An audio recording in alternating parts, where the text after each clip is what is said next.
Hey, Gordon. Hello, Tiffany. How are you? I'm good. It was so nice to finally meet you in real life. I know. I can't believe we've been working together for so long and we've never met. Thank you, COVID. Yeah. Crazy. Hey, Allison. Oops, unmute. Hello, how are you? I'm good. Hi, Miss Brenda. Hey, Brenda. I don't think she has her audio up yet. Oh, okay. I got to keep the camera off because my bedroom/office is a mess. No worries. We're Okay. packing up to leave, and Angel's just made a mess of my room. That's no problem. I understand. Hey, Erin. Hello. Hello, everyone. Good evening. Good evening. How are you? I'm good. I'm good.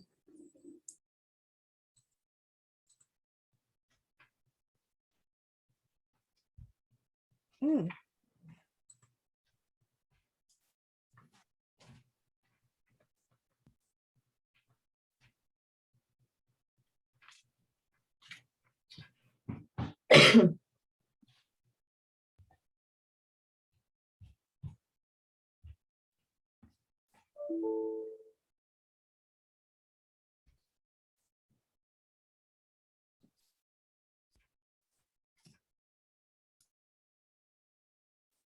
Hmm.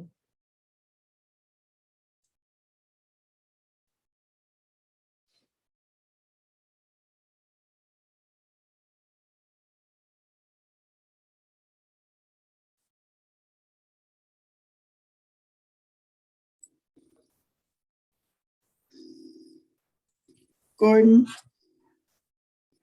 there's a reflection in the clock, so Yeah. I can't see it. The I'm minutes. trying to figure it out right now. Okay, well, it just went away. Well, it's back. It's your screen.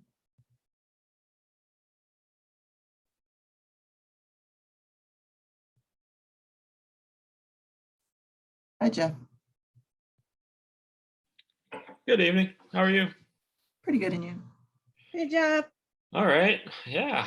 Hi. Hi, everyone. Got another minute Hey, or Jeff.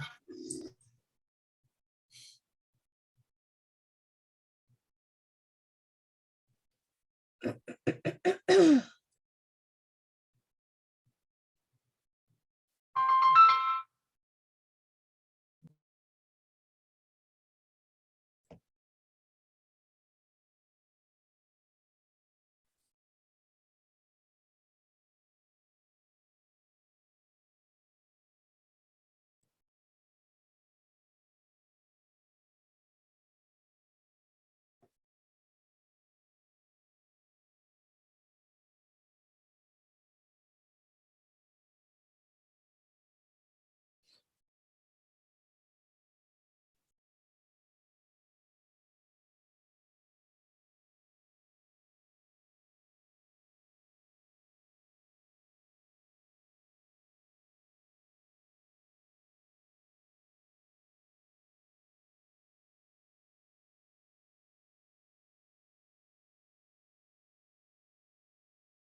Hey, Evan.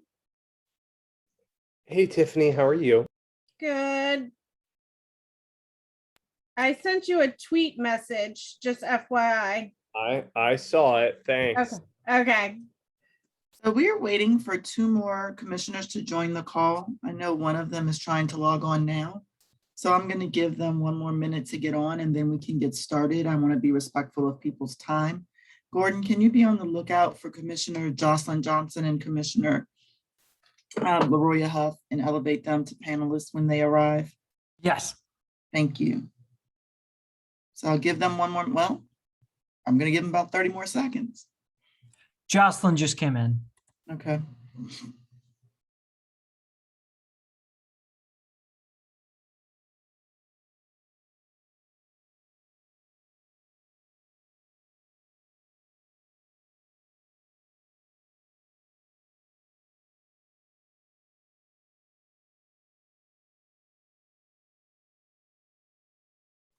Leroy is also here and so is the council member.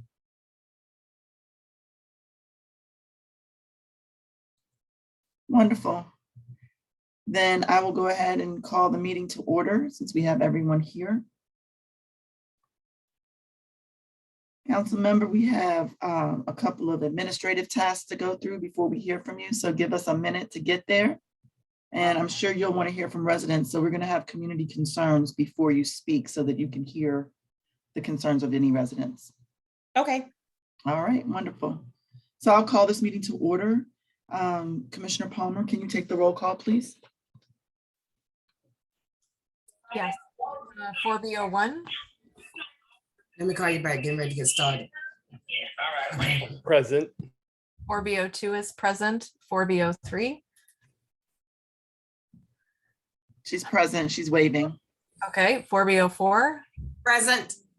4B05, 4B05 has been filled. We have a commissioner, but he is unable to attend tonight's meeting, so he's absent.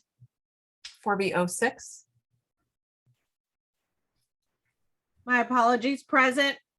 4B07, Present. 4B08, Present. and 4B09. Present. We have a quorum. Wonderful.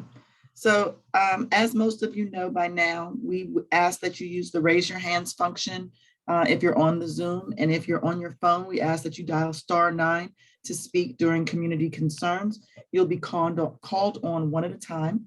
And we ask that you keep your comments to 1 minute. And unfortunately, the time may come where I actually have to interrupt someone. I hope not to do that, but I hope you'll be understanding if I do have to do so. So from there, we'll move on to the consideration and approval of the September agenda. I believe that, well, I know that the agenda has been posted to our website, but I believe that there's an amendment or change to the agenda. Yes. I would like to, this is Commissioner Tiffany Nicole Johnson. I would like to amend the agenda to remove from the consent calendar the traffic calming measure 4B-21-0901. So noted. Thank you for that. So given the correction to the agenda, if there are no other additions, I would move that we accept the agenda as amended. I'll move. Thank you. Is there a second? I second. Thank you. All in favor? Aye. Aye. Raise your hand, please. Okay, thank you. So the motion passes, agenda is approved. Next would be a review of our July minutes. We did not meet in the month of August. We were recessed. So has everyone had the opportunity to review the July minutes? Yes. Okay, any questions or concerns? I see heads shaking. I see hands going up. Any questions or concerns with regard to the minutes?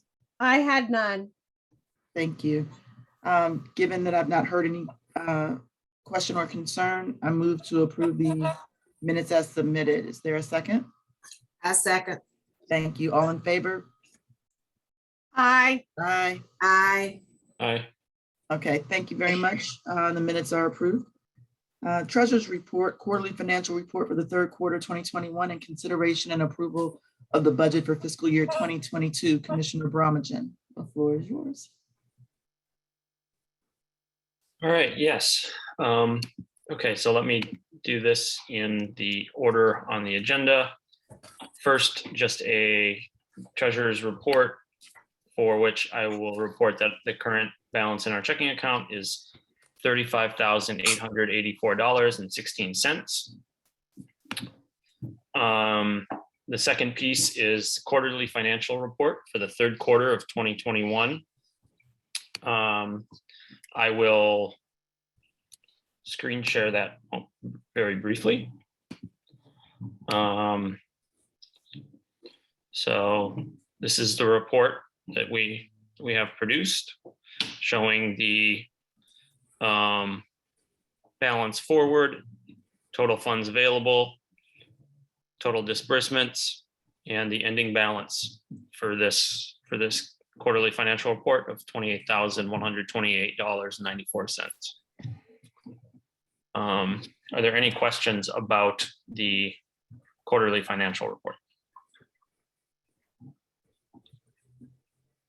Okay. Hearing none, I would make a motion that we approve the quarterly financial report as presented. I second. I'm sorry, I'm just talking away and I'm on mute. All in favor? Aye. Aye. Aye, thank you, that's everyone. Motion passes. Okay, moving on to the budget. Since the end of the fiscal year is the last day of September and we move into a new fiscal year, it's a good time for us to consider and hopefully adopt a new budget. I will now screen share the proposed budget for fiscal year 2022. This is the exact same budget that we had last year, except we have allocated 2 times the amount for grants because we did not award any last year. The other category was increased slightly because the cost of our ANC 4B storage unit has been increased slightly. So this anticipates a budget of as much as $27,400 for the year. Are there any questions with the proposed budget? Going once, going twice. All right. Okay. Hearing no questions, I would move that we adopt the proposed budget for fiscal year 2022 as presented. Second. All in favor? Aye. Aye. Aye. Aye. Aye. Okay, that's everyone. Thank you very much. Thank you. Motion carries. Okay. Nothing else, Commissioner Bromwich? No, that's it as far as treasurer's items. Thank you. Okay, thank you. So before we move into commissioner updates, there are already a couple of questions in the chat that I would like to address or ask someone else to address. So the first question is why the resolution 4B 210901 was removed from this meeting. Commissioner Tiffany Johnson, would you like to address that? Yes, this is just an issue of I need more time to gather more information before I submit. There have been a litany of requests that have been made to DDOT. I want to make sure that A, this isn't duplicitous, and B, that I get all my facts in a row before I submit this. More than So reasonable. this will definitely be on a next agenda for our SMD meeting. I know that it's concerning to the community. I just want to make sure where DDOT is with all of the myriad requests we've already put in. Understood. Commissioner Palmer, did you have a question? Yes, I appreciate that explanation. I'm a little confused because the question is about the 500 block of Sheridan, which was not the subject of that resolution, to my understanding. It's my belief that they want to add that into it. Okay. Okay. Okay. They want that entire section, and please correct me if I'm wrong, but it's my understanding now that they want that entire section to be included. I don't know for a fact what has already been included and what has not. Well, Okay, I don't think we have to have a big debate about this at this moment. She's removing it from the agenda. We answered the resident's question. I think we can just move on. Tiffany, Commissioner Tiffany Johnson, you can bring that back when you're ready. well, Commissioner Brooks, I just want to raise that like the 500 block of Sheridan Northwest, I believe, is in Commissioner Jocelyn Johnson's. Which is why she has her hand up. Yeah, and the 500 block, is there a 500 block in Northeast? It'd be in Commissioner Bramagin's if it was. So why don't we take this offline? Commissioner Jocelyn Johnson, did that cover your question or your comment? Yes, I was Okay, gonna, so I was we'll gonna take get it. with it. Yeah. We'll take it offline and we can work through those details outside of this meeting and make sure that the residents' concerns are addressed. I'll follow up with both of you. Thank you. Okay. Thank you. The next comment in the chat is, will there be a separate opportunity? And I wanted to answer this now before we get into community concerns so that they can be heard. Will there be a separate opportunity, community questions about resolution 4B210905? Should those be raised in the general community concerns section? I think that it would make more sense to hear the presentation of the resolution before asking questions with regard to it. So I would suggest that you hold your questions until that point of the agenda. I'm sorry, I zoned out just for a second. I hope that answers your question. Yep, he said thank you. Okay, so that being said, I'm gonna move right into commissioner updates. And let's just go in numerical order. 4B01, do you have any update that you'd like to provide? None at this time. Thank you. Thank you. 4B02. None from me either. Thank you. Okay, hold on, Commissioner Jocelyn Johnson, before you speak. Nicole doesn't understand why issues pertaining to Sheridan Street Northwest need to be handled offline. Can you provide more input into the process and what is included in following up with DDOT? It needs to be handled offline so that we can get the right commissioner to engage on the issue. The 500 block of Sheridan Street is not Commissioner Tiffany Johnson's SMD, which means she's not the commissioner of record. So if someone from the 500 block of Sheridan Street wants to have a traffic study or a speed hump, they need to speak with the correct commissioner. So that's why it would be handled offline. You're more than welcome to reach her, but I didn't think we needed to really hash out all of those details at this point and could move forward with our agenda. You believe we have what? Why don't we do this, Nicole? If you'd like to speak during community concerns, you can have a minute to do that. But if you're in the 500 block of Sheridan and you're going to Commissioner Tiffany Johnson, then you've gone to the wrong commissioner. And I'm not sure what else I can say other than that. I believe there was confusion because everyone assumed that when I was doing Sheridan Street, it was going to include the entire Sheridan Street. But I think I just can clear up that And you confusion, and cleared- yet she seems to still be having a question about it. So she believes she went to the appropriate commissioner. So you may have, if it was in the portion of 4B06. However, there still won't be an agenda item tonight because she's asked to wait until she's done her due diligence. If she's, okay. Nicole, I think, again, Nicole, I don't think this is the appropriate forum for this conversation because we're slowing up the meeting. So if you went to Commissioner Jocelyn Johnson, then she can create a resolution or as well, but she doesn't have a resolution on tonight's agenda. So the 500 block of Sheridan Street never would have been a discussion item tonight. And I'm waiting for you to type something so that I can make sure we're clear before I move on. Is there confusion between Jocelyn Johnson and Tiffany Johnson? Potentially, Maybe I need to, I mean, I but can go again, back to I my don't- married name if you want. I don't know if you want to do that. I But let's don't keep really going. want to, but Let's keep going with commissioner updates while I wait for a response from Nicole. I'm sorry, I believe Commissioner Jocelyn Johnson was next. Oh, I just wanted to say that I had a meeting today with Mayor Bowser, and I do have some follow-up stuff that will probably help or aid in the discussion with Tiffany Johnson. So I would like to talk to her offline if we can do that. And make, Absolutely. so that's all. Absolutely. Thank 4B04, Ms. No, I Commissioner? don't. Okay.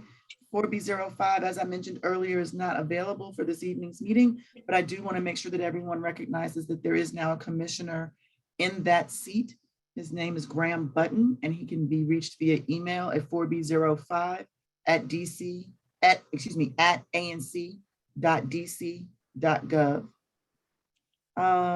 Next would be 4B06. Just look out for an update for my SMD meeting because I'm going to be out of town the first Monday of the month. So I will be scheduling it for later in the week. That's all I have. Okay, great. 4B07. Yeah, a couple things for me, I guess. One is that I held a community meeting last week concerning the proposed development 6101 Sligo Mill Road Northeast, which the commission had a presentation about a few months ago, I think in June. And that work will be ongoing. I anticipate having another community meeting about it sometime next month.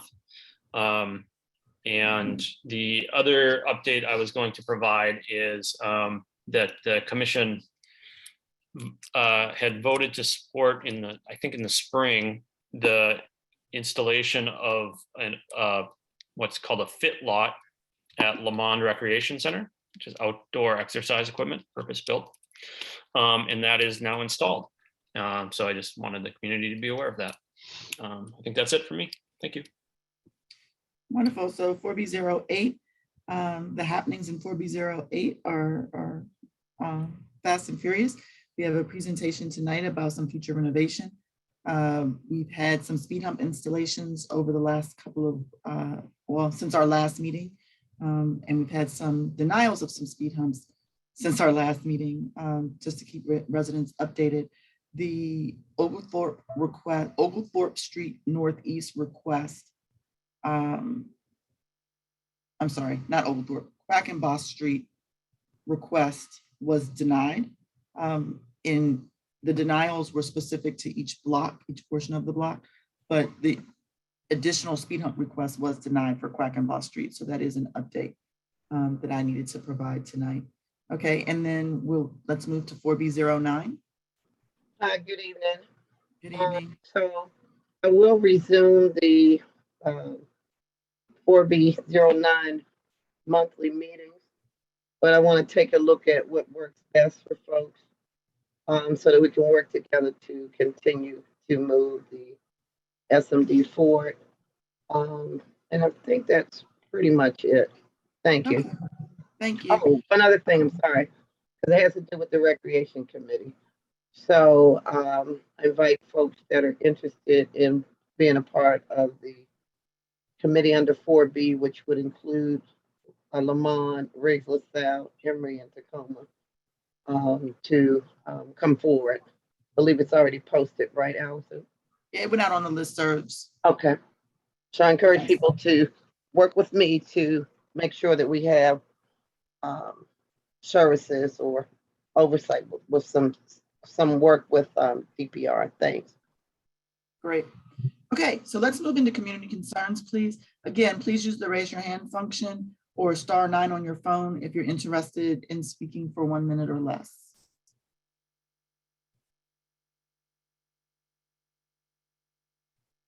Okay, it looks like we have Sarah M. first. Okay. Hey, sorry, I didn't realize that my hand was still raised. But and that was totally my fault for mixing up the two Commissioner Johnsons. But we just wanted to raise the issue of speed bumps on the 500 block of Sheridan because it's like, right, we get so much traffic of children going to Coolidge, Whittier, Ida B. Wells, and people speed up to the light on 5th and Sheridan. Mhm. And it's pretty scary. And there are just like tons of little kids on bikes, and it's kind of terrifying. So I think that would be a really big boost for the community. But again, really sorry for sidetracking y'all at the beginning Oh, of no, that's fine, as long as we got it resolved. And yeah, thank you for your work on this. Thank you for bringing it to our attention. Okay, Stephen. Hello, everybody. This is Steve Rensick. I'm the Office of the People's Council representative for Wards 3 and 4. I usually come to the meetings and just say something real quick. I just want everyone to know I posted in the chat box some information for our office about what's going on right now. The one I'd like to direct everyone to, we're getting a lot of calls about Washington Gas customer service, people being on hold for 3, 4, 5 hours. If you're experiencing that, please reach out to us. We're able to work with our internal department at Washington Gas to get issues resolved. Also, we're having a climate environmental justice discussion on October 16th from 10 a.m. to 1 p.m. I encourage people to sign up for that. It should be really interesting. And other than that, if you have any utility issues, please reach out to our office. Thank you. Thank you. I think next is Scott. I'm sorry, it's not, it's Sam.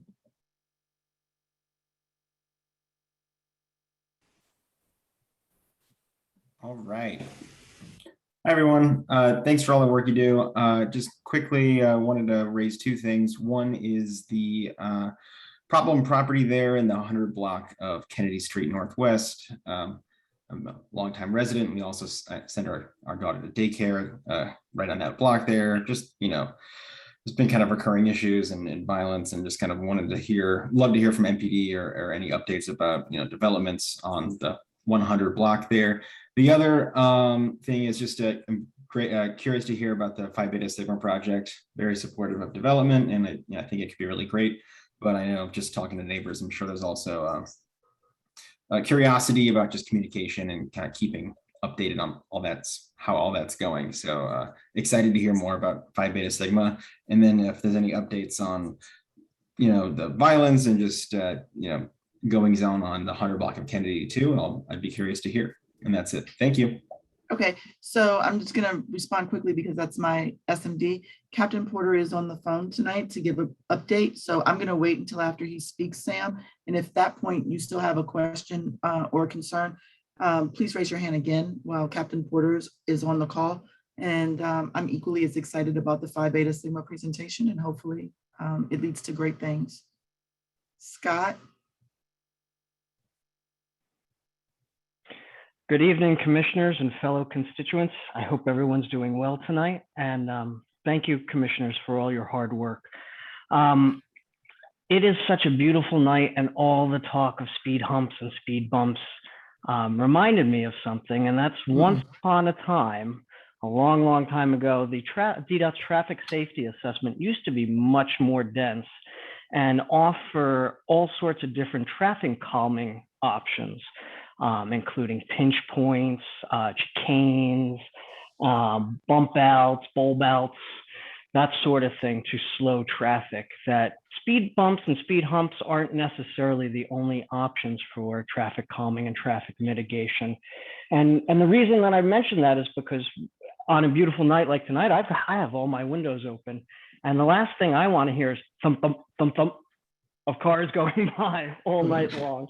So I just wanted to remind people that that perhaps they might, both constituents and commissioners alike, that there are other options to explore and to try to keep those in mind. Thank you.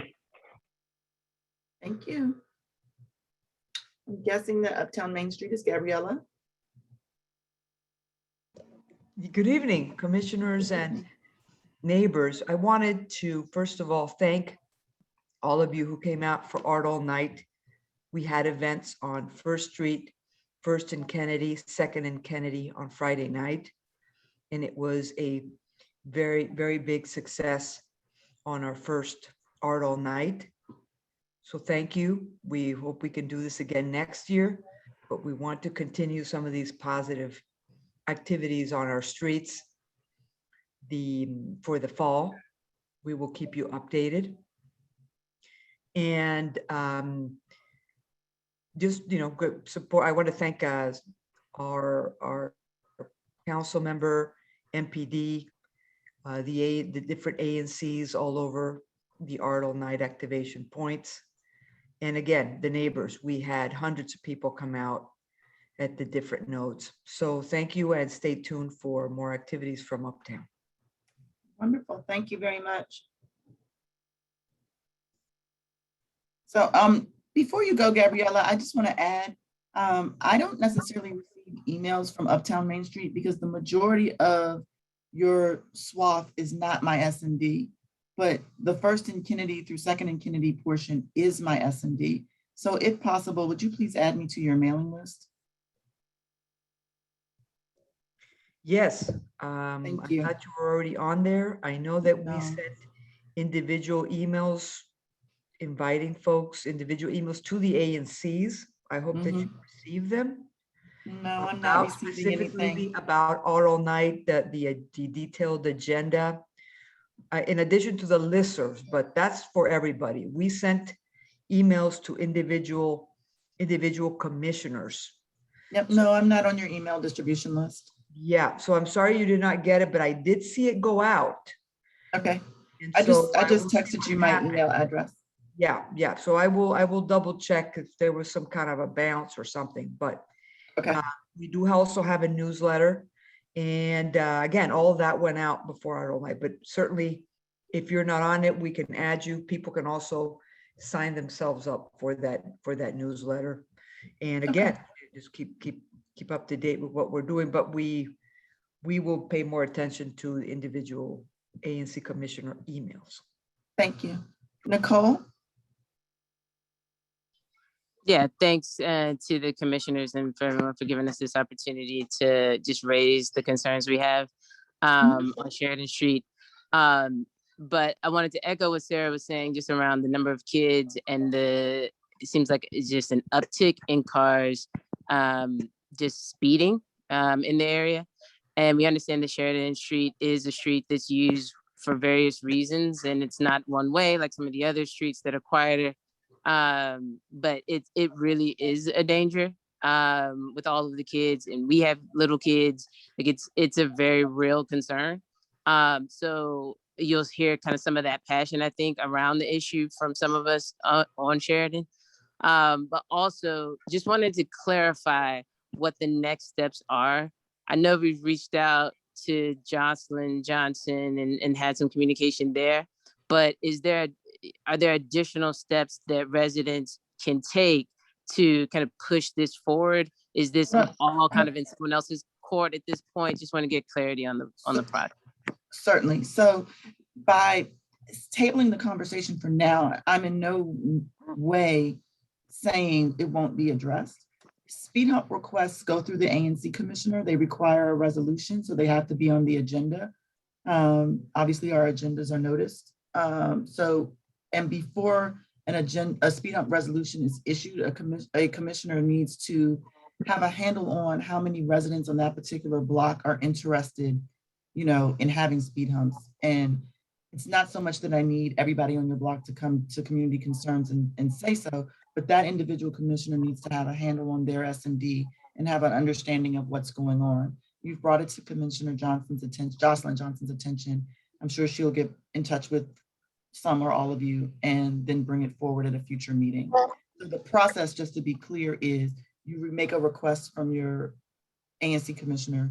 Your ANC commissioner does their due diligence. Your ANC commissioner brings a resolution before the commission that's voted on, and then that resolution is sent to DDOT.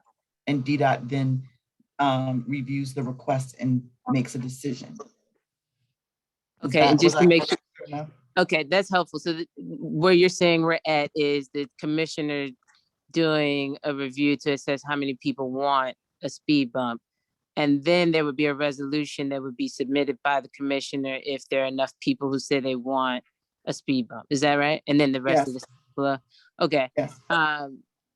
And then the commissioner is going to reach out to us. Like, generally, how long does that take to do that assessment?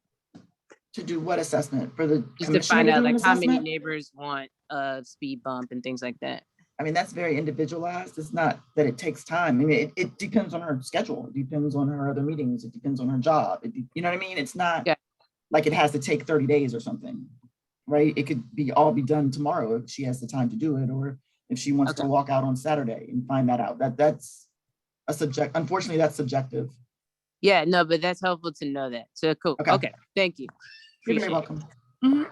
Anne, I'm sorry, Nicole. No, it's Anne.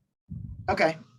Yeah, hi, my name is Anne Sophia. I also want to echo what both Sarah and Nicole have been saying about the 500 block of Sheridan Street and how much we need some sort of traffic calming measure. Okay, I think we got that. We get it. I have another issue I would like to bring up, which is related to biking and children. I bike with kids from Sheridan Street down to Kennedy Street and then along Kennedy Street up to the Rock Creek area. And it's just really hard because there are no separated bike lanes in this part of the city. There are no ways for us to safely bike with kids. So I want to raise that as a concern. I know that the Vision Zero is also on the agenda, but of finding some ways in this area of creating safe way of biking, because we have so many schools and so many daycares in the area. We have kids that are learning to bike themselves, but it's very difficult for us to take them out and know that we will not be in a situation like the kid in Northeast who was unfortunately hit by a car. So I want to raise that as a general concern and as something that could be factored in as they're making plans for better bike infrastructure. Fair enough. Okay, I believe Christopher is next. Oh, I'm sorry, and before, excuse me, before Christopher goes, and let me also say that the Metro Branch Trail is under construction. And one of the primary reasons for that construction is to provide a better bike infrastructure. And so I think there is some awareness around the need for additional bike safety. I completely agree, but that doesn't really help our hyper-local area. That's great if you're trying to get downtown, but like I'm going from Sheridan Street down 5th to Kennedy Street, there is no way of biking safely there. 8th and 9th are supposed to be bike, like having some sort of, it has a bike painted on the asphalt, but there is no real way of staying safe there because you keep getting doors opening into where you're biking. So that does not work with small kids. Okay, thank you. Christopher?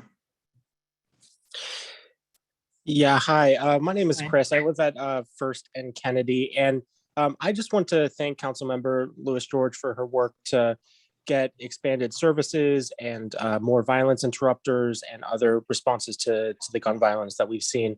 I think it's so important that we do offer, the full range of services that DC makes available to places with high incidents of gun violence. And it's a shame that Kennedy Street wasn't included in that before, but I'm really glad that we have our council member to really advocate for this and try and expand these programs in our area.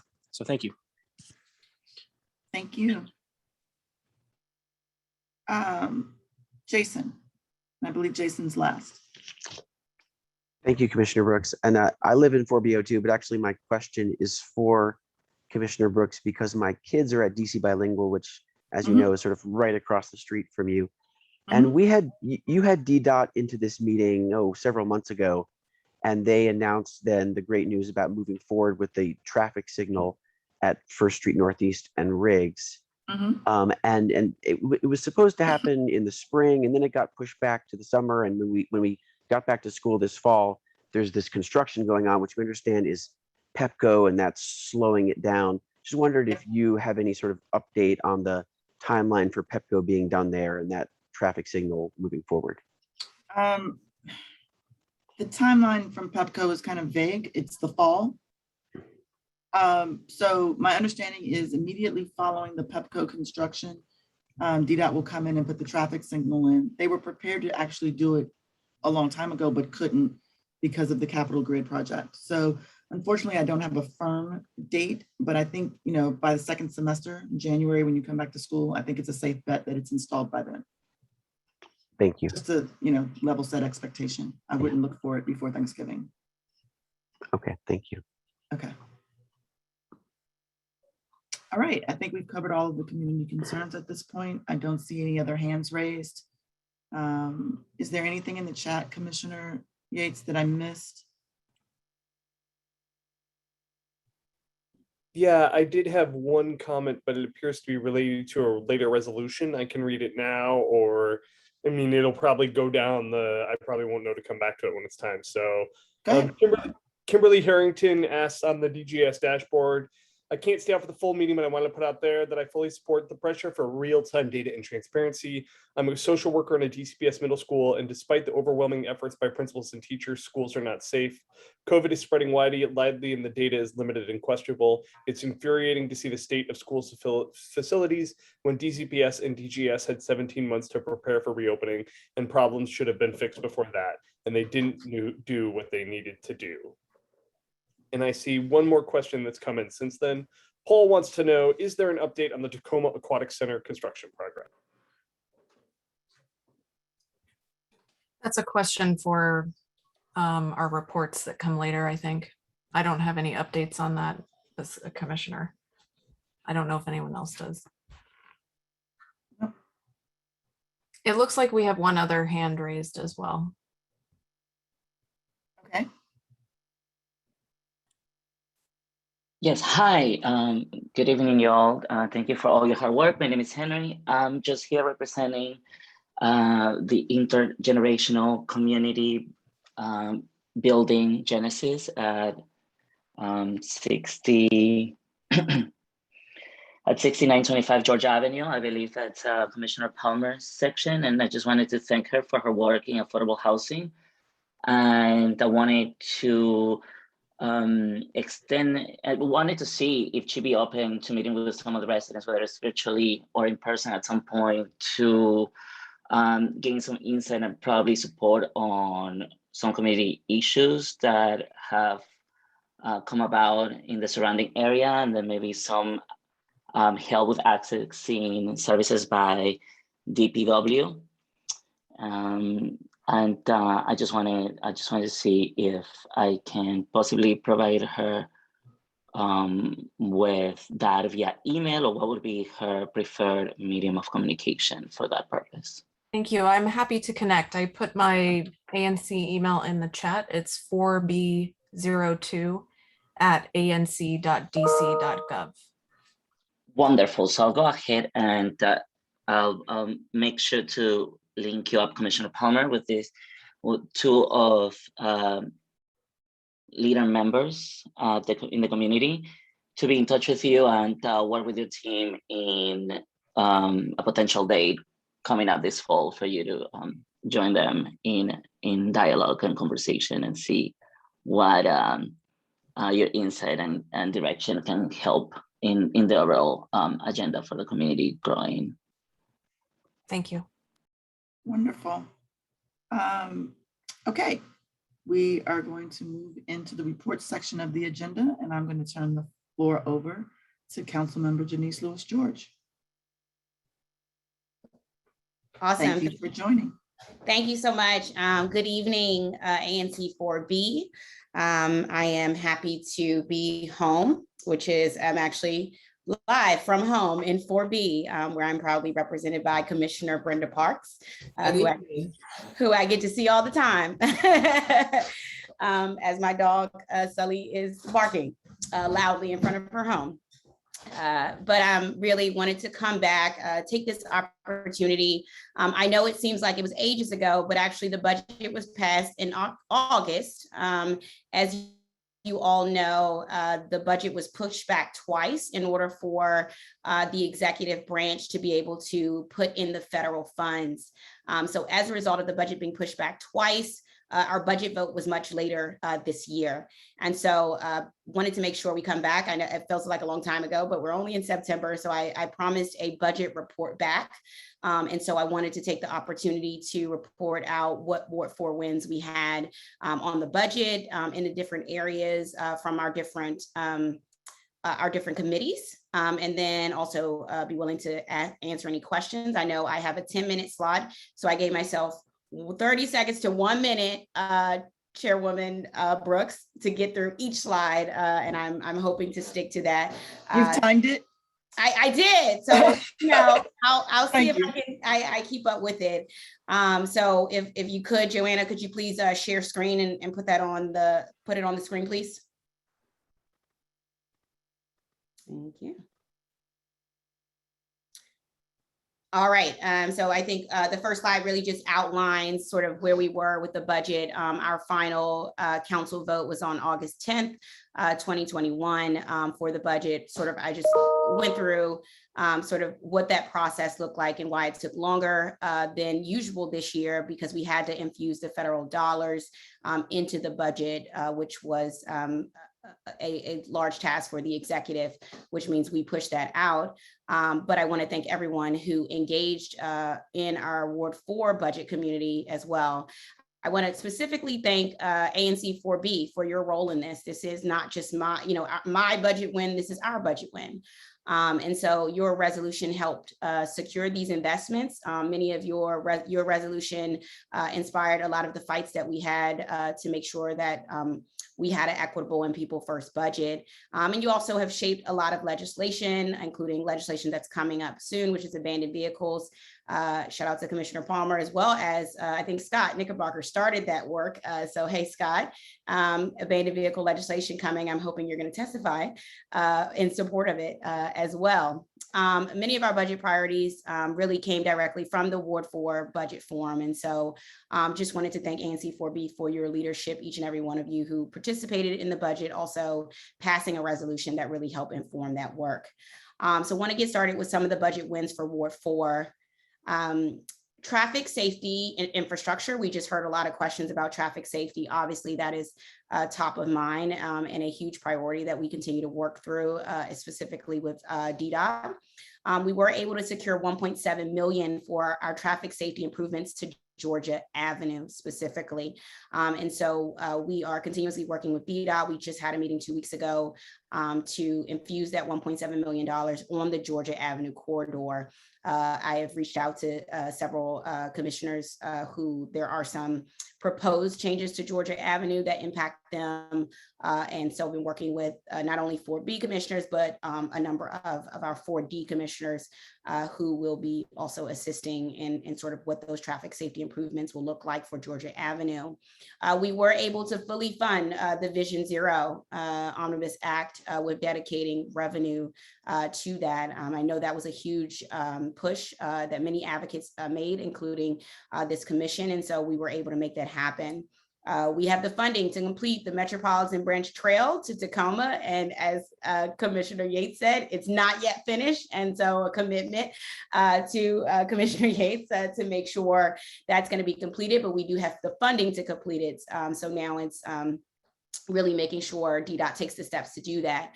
We also were able to fund the Kennedy Street Revitalization Project Phase 2, which is from Illinois Avenue to 16th Street. So that was it in the traffic safety and infrastructure. I also sit on the Transportation Environment Committee. The next committee I sit on is also Libraries, Parks, and Recreations. We were able to secure $450K to open Roosevelt High School pool for our community this fall. Announcements will be coming soon. We have finalized sort of what the community schedule is going to look like. And this was important also because we recognize Tacoma Pool is under renovation. And it looks like there's a February delivery for that. And so we knew community members wanted to be able to have an additional pool for that. And so the Roosevelt pool will be opening very soon, date coming. Please stay tuned to my newsletter when that announcement is going to be fully announced. We also were able to secure a $1 million upgrade and redesign to Petworth Library for fiscal year 23, a $4 million to modernize Upshur Pool, fields, and playground. As well as the fully modernized Emory Recreation Center as well. And then the creation of the Office of Caribbean Affairs, which we heard from a number of members of our community regarding that specific office. And then 2 small businesses in infusions.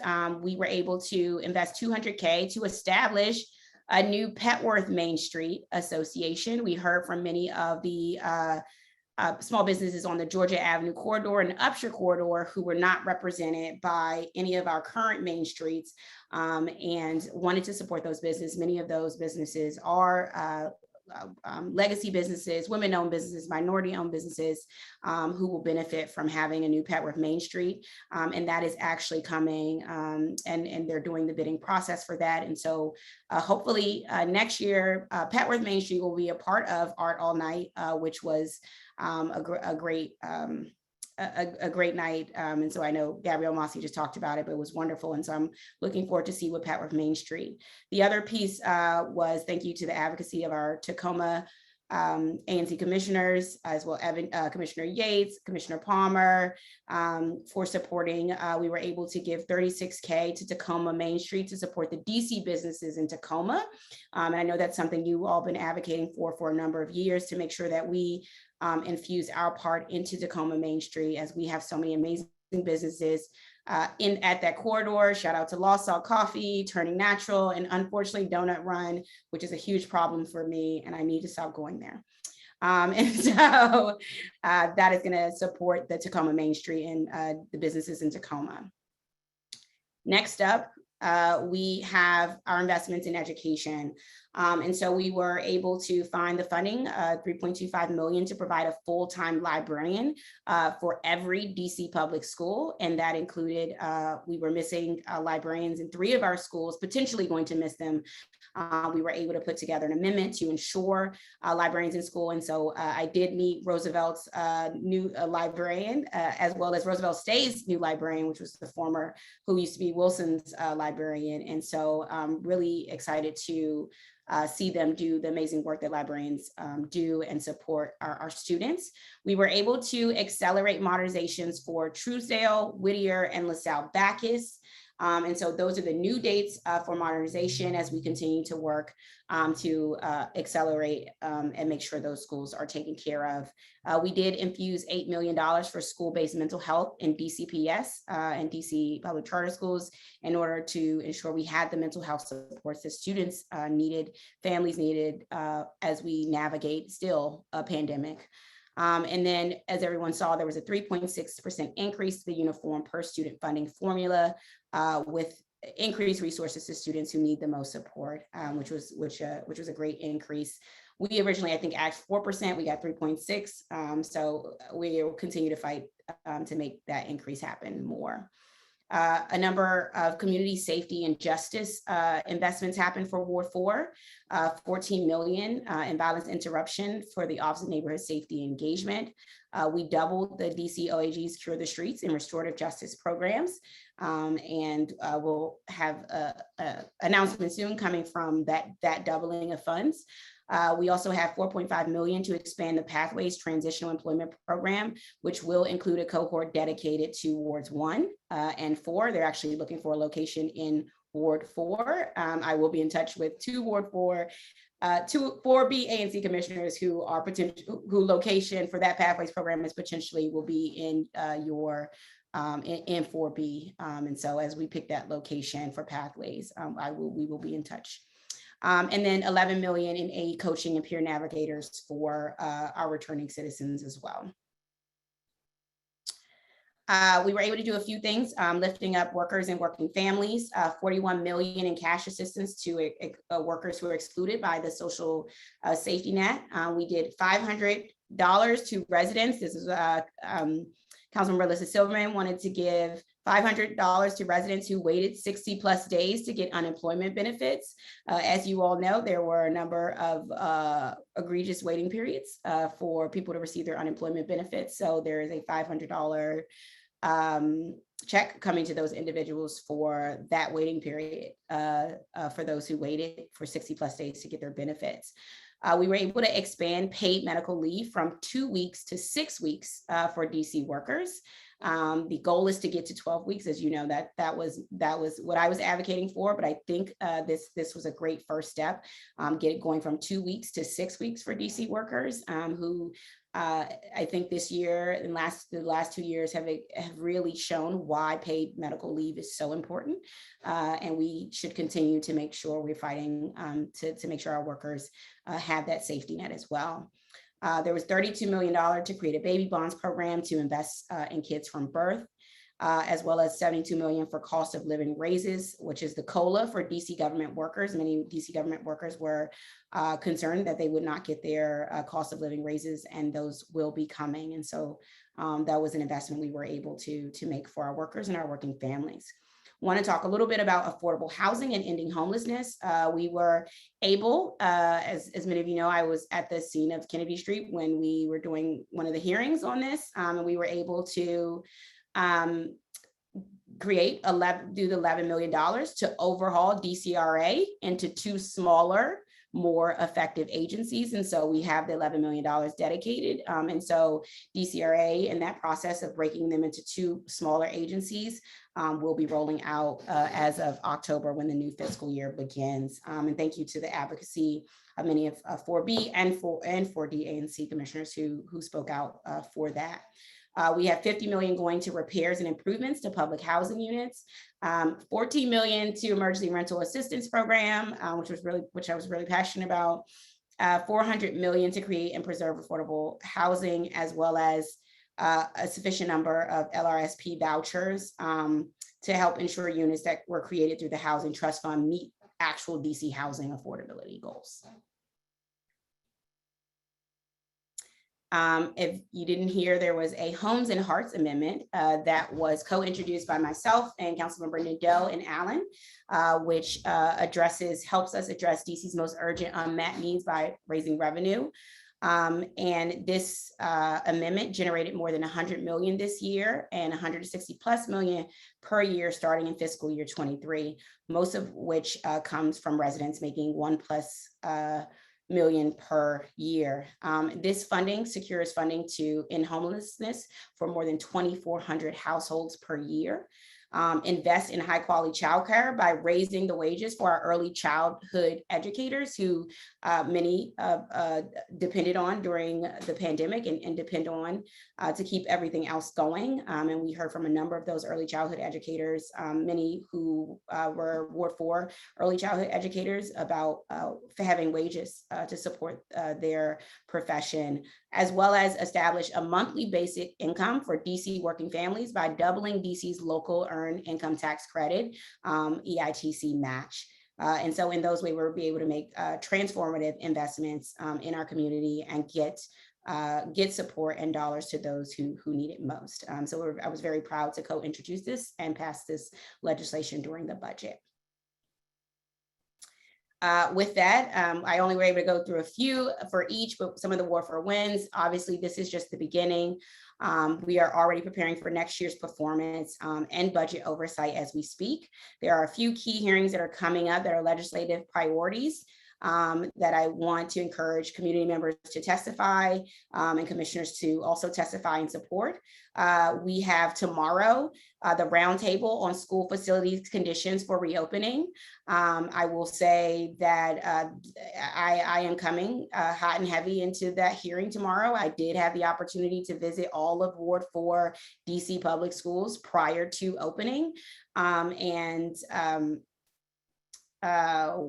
was very, disappointed when we had to fight for HVAC systems to get fixed. We had classrooms and I guess other classrooms that didn't have HEPA filters they needed. It was literally a last minute blitz that was very stressful. I want to thank all the commissioners who also supported. I know Commissioner Yates and I was at Tacoma on Sunday before its opening, and that HVAC system was fixed at 11:30 p.m. The night before the first day of school. So I will be having questions tomorrow on sort of what this end of summer blitz, why we wait to the end of the summer to fix HVAC systems and other outstanding DGS work orders. If you would like to join me in that, please join tomorrow's hearing as we will be talking to DGS about the school facilities plan, in the hope that we'll have a better plan for next summer and a plan for as we go into the winter. The subcommittee hearing on redistricting is Wednesday. I want to note 2 things. One, Councilmember Silverman and I actually had a meeting today. She will host basically sessions in each ward to inform the community on redistricting. She's also asking the chairman for an outreach budget for redistricting. The two things, one, redistricting of wards and the redistricting of ANC lines will happen at different times. First up is the redistricting of wards.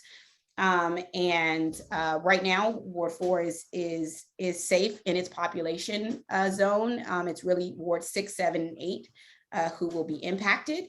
We will have the most majority of our work as we look at our ANC lines and make a decision about whether you all can handle more than 2,000 constituents at a time or whether we need more ANC commissioners. We will be engaging the community on that, and our at-large members, including Councilmember Henderson and Councilmember Silverman, will be leading on those efforts, but please tune into the subcommittee hearing to learn about that. Thursday of this week is the roundtable on WMATA bus electrification. We are currently still on the fight for the 14th Street bus barn. WMATA announced that they were going to give us go fully electric, and then they sort of walked it back maybe like 5 minutes later. So I had already got out the announcement because I was happy that we finally, got what we advocated for. So we're back in the fight to make sure that the WMATA bus barn. Oh, I'm going over time. Okay. Yes, ma'am, you are. Please support that. And I know a lot of 4B, so let me say this, a lot of 4B did the abandoned vehicle work and talked about that. So please come out to that hearing on the 26th. As always, please sign up for my newsletter that comes out every single Friday. Please engage with us. Go to JaniceWard4.com for resources as well as contact. If you're interested in more legislative work or signing up for any of the hearings, please contact my legislative staff. Thank you. Sorry. Okay, so I want to, no, that's fine. I want to leave time for you to answer questions. Cool. So we'll start with the commissioners, and then if residents have a specific question, if you could please raise your hand, I would appreciate it. And that 1 minute timeline still applies, or time limit, excuse me, still applies to questions. So let's just go in numerical order. 4B01. Commissioner Yates, do you have a question? Yeah, thanks, Councilmember Lewis George. I know I can't make the hearing tomorrow, but I wanted to say that I share your frustration about the school facility conditions, and that it goes beyond Ward 4. We've all seen the reports online of classrooms that still have spot coolers in them, a month into the school year. It's unacceptable. I really, at this point, after they had 18 months of empty school buildings to work on these facilities and get them working, it's hard for me to believe that they couldn't get it done, but it's more important than ever that they do it. So I'm hopeful that some forward progress is made. Absolutely. Commissioner Palmer? Thank you. I'll just add on to that we will be submitting our related resolution to the record for that hearing, and note that DGS promised in November 2020 that these issues would be addressed because that's when children were first returning in some form in person. And there were failed promises at that time, and we seem to have not gotten up to speed in the interim. So thankful for you raising those issues during the hearing. Thank you. Commissioner Jocelyn Johnson? Hi, Commissioner. Yes, Commissioner George. Two things. One, thank you so much. Council member, sorry. Anyway, I apologize. So thank you for whatever you did to clean Ninth and Rittenhouse. I went past there the last couple of days. I said you must have arrested or something. I don't know what you did, but thank you. Secondly, could you just explain how the money for homeless is going to be distributed or work? How does that work? You just going to give money to the homeless people? How does it work? Thank you. Yeah, so want to note so the money is distributed through our Department of Human Services. And so the way that looks is we have permanent supportive housing. We have our LSRP, which is the local supplemental rental program. And so we have partners basically in Ward 4. Our partners are Miriam's Kitchen, who does Ward 4 homeless outreach, and they connect people to the right type of funding. And so it's to just distribute it basically through our partners, through the Department of Human Services and Housing Services. Okay, thank you. Commissioner Parks. Good evening, Commissioner. How are you? I meant to have a commissioner. I'm on 4B. But anyway, I just want to thank you because you have really worked so hard. Your year is almost up. But I do want to thank you, especially for the school system, because the school system is my heart, DC Public Schools. And anything that I can help you with the DC Public School, you know, I'm right down the street from you. Just call me. Thank you. Thank you. 4B05 is not here. 4B06. Oh, sorry about that. And I was about to say commissioner as well, council member. My biggest concern with the community right now is some of these ATVs that are going around all around the community. What can be done about that? I know I don't want another situation like Mr. Hilton, but what other options are there for the community? Regarding, I guess, the ATV. The speeding, the loud noise, the dangerous little tricks that they do.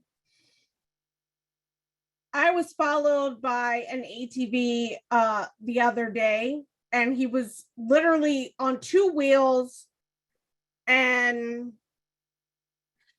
blasting music. My kid was scared. It was not a good day. So what can be done to alleviate that? Yeah, I think, you know, we have a few individuals, I think, working with figuring out the individuals who are operating the ATVs. I know work is being done from both, I guess, the traffic safety, DDOT Traffic Safety Task Force, as well as in collaboration with MPD and in collaboration with, I guess, Department of Motor Vehicles in being able to identify individuals so that we can sort of have the conversations around better informing how dangerous they are and the ways that they cause, you know, I think, you know, trauma in communities.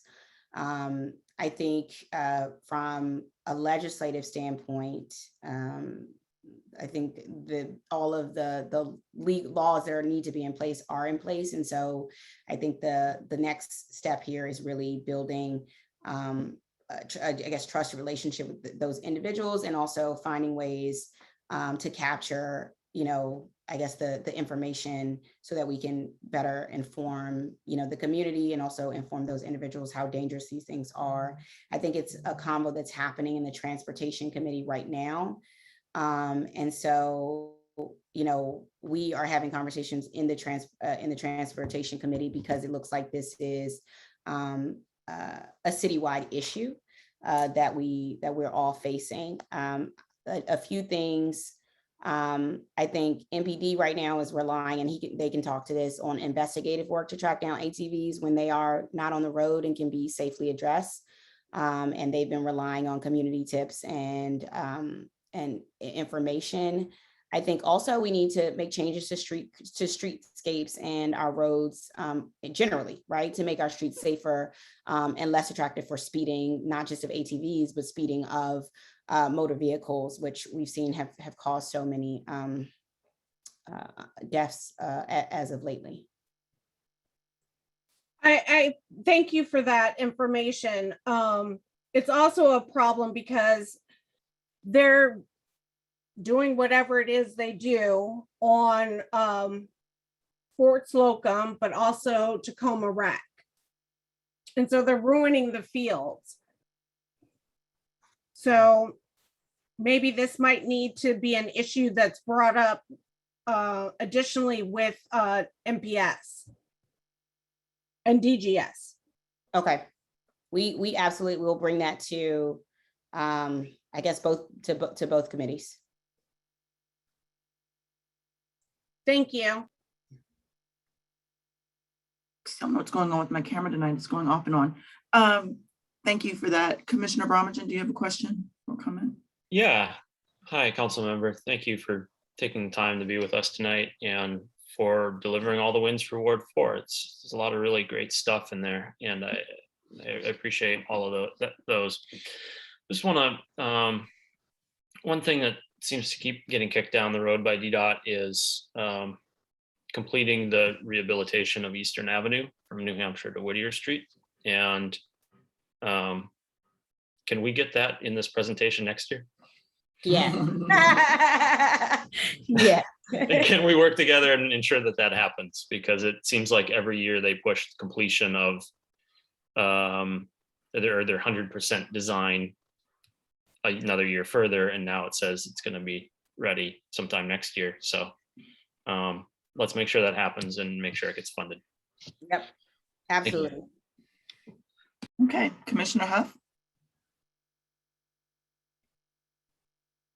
Hello, council member. Thank you so much for joining us, and thank you for all of that good information.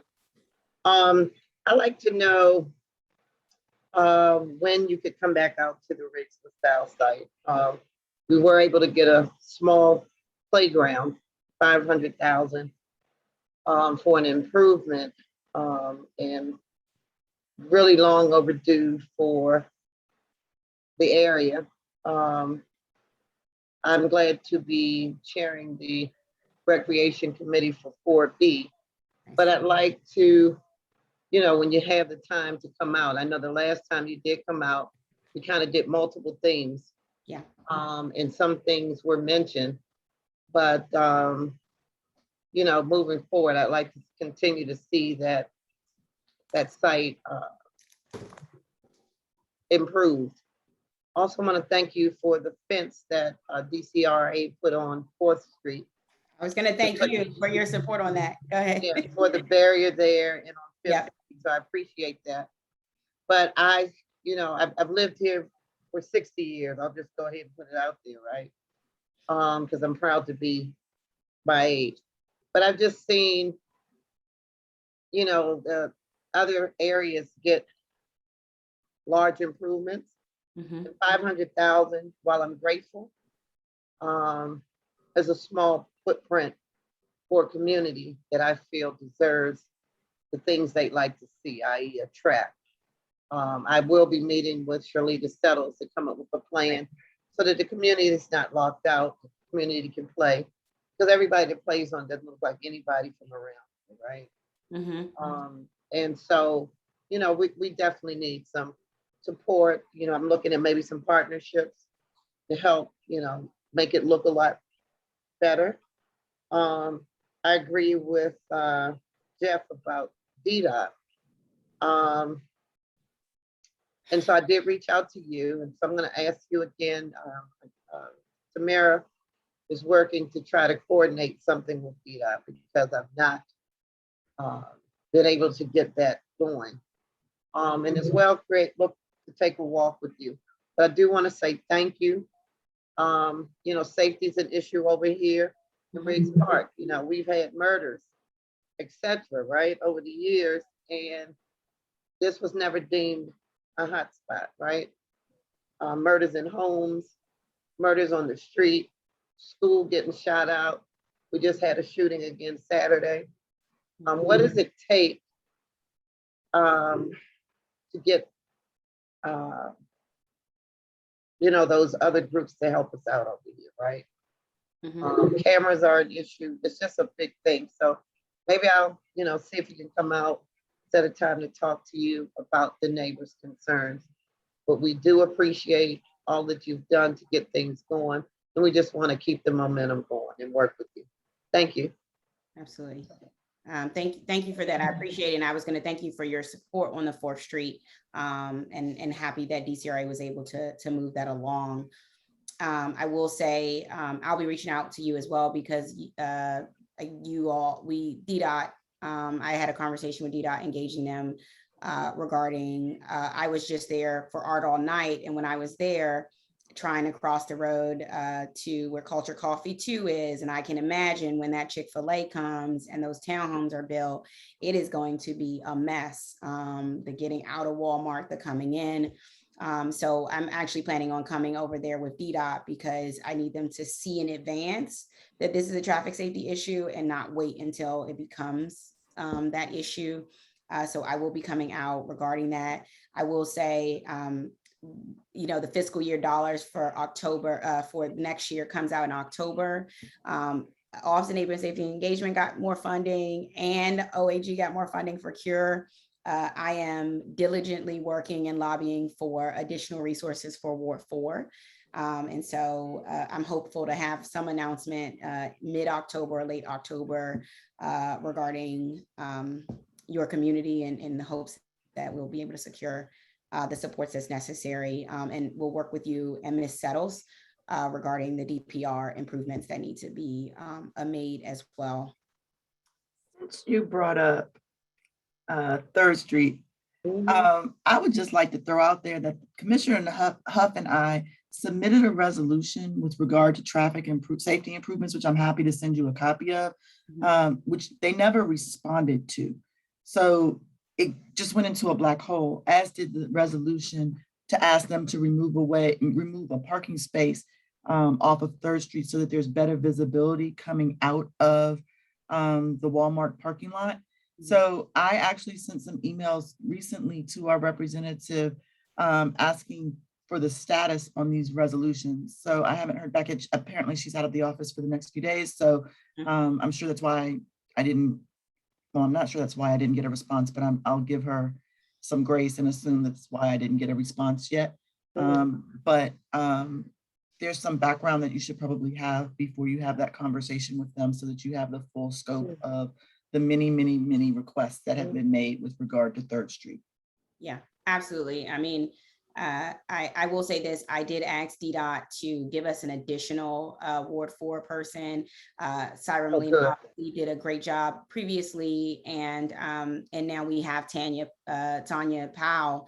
But the reality that one DDOT person is assigned to each ward, I mean, it's just, you know, it's not even a reasonable it's not even a reasonable ask of that one individual because, you know, our ward is huge and we have DDOT requests outstanding. So I think there's a capacity problem in DDOT all the way up, right? We need more engineers. We budgeted for that. So they have the money and the vacancies. So I think they're in the process of filling those vacancies.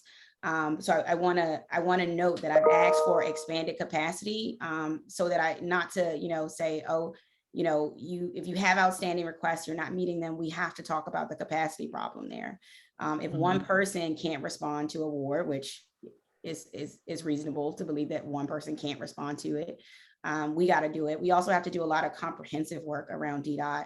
I've heard a lot from individuals about the traffic safety. And so we've been working, Will Perkins from my team is working on sort of a comprehensive traffic safety, at least especially around our schools, to try to get those done more efficiently. The efficiency of DDOT continues to come up. It continues to be an issue. And so I'm going to continue to use what oversight, you know, power that I have to push DDOT. But I desperately would like your support in asking DDOT, please expand the capacity of the coordinator position who serves the ward. I mean, give that person 4A and 4B and then bring another person on to have 4C and 4D, and then don't get me started with 3G, which is also a part of us.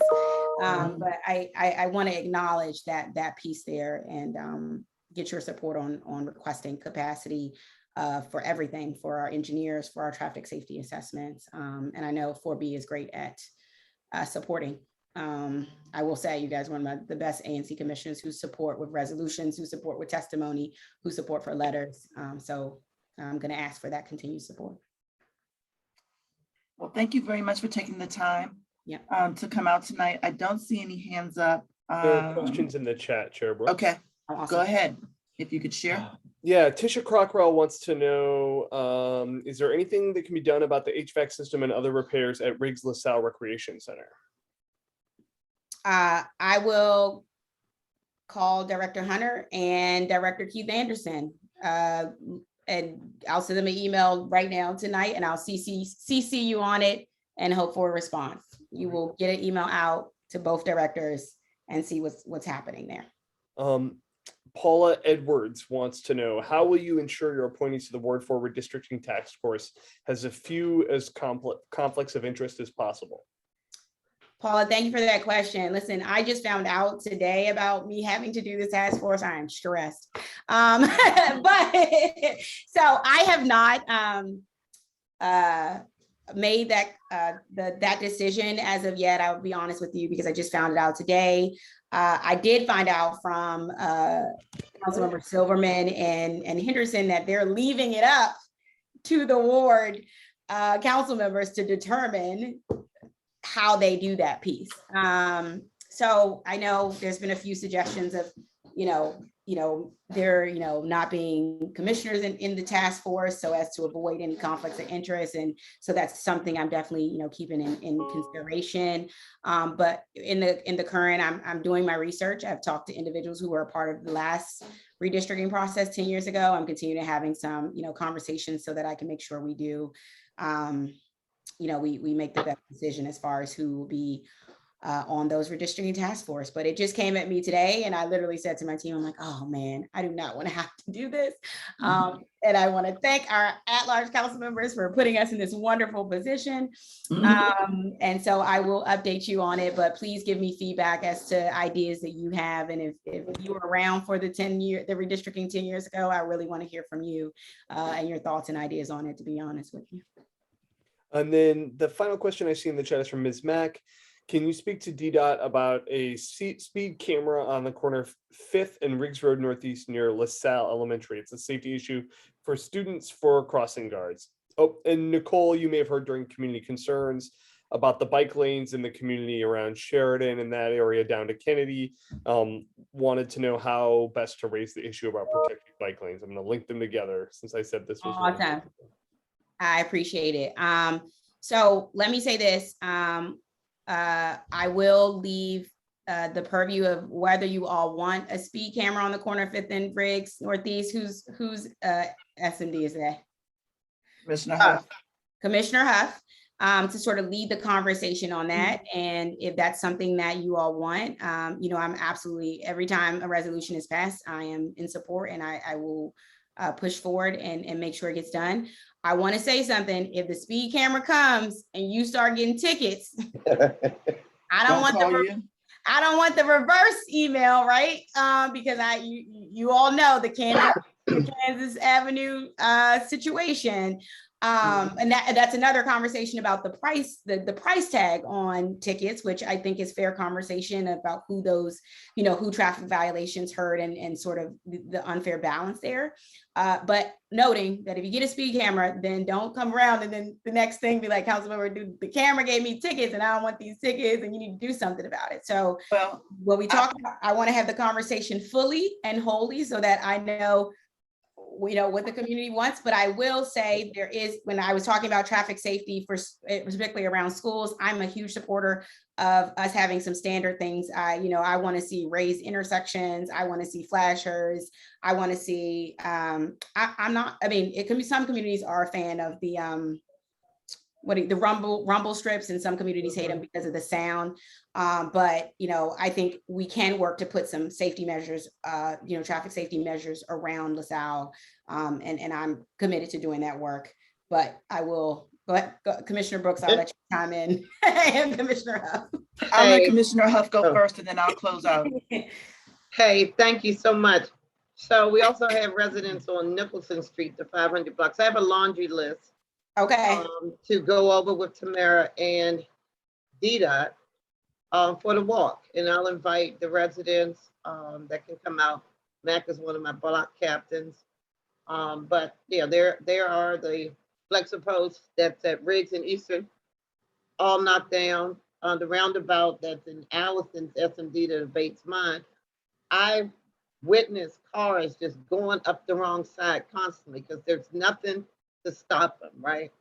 So 3rd Street is going to be catastrophic. I can't express it enough. Yep. I've talked to Walmart about the exit, having signs that say pedestrians crossing, because we'll have more people in that tight space. So I'll put it out there, let you review it like I did when I did the other. Yep. But at least you can see it, on your time you can come out, because you do. So that we can think through it. But thank you so much again.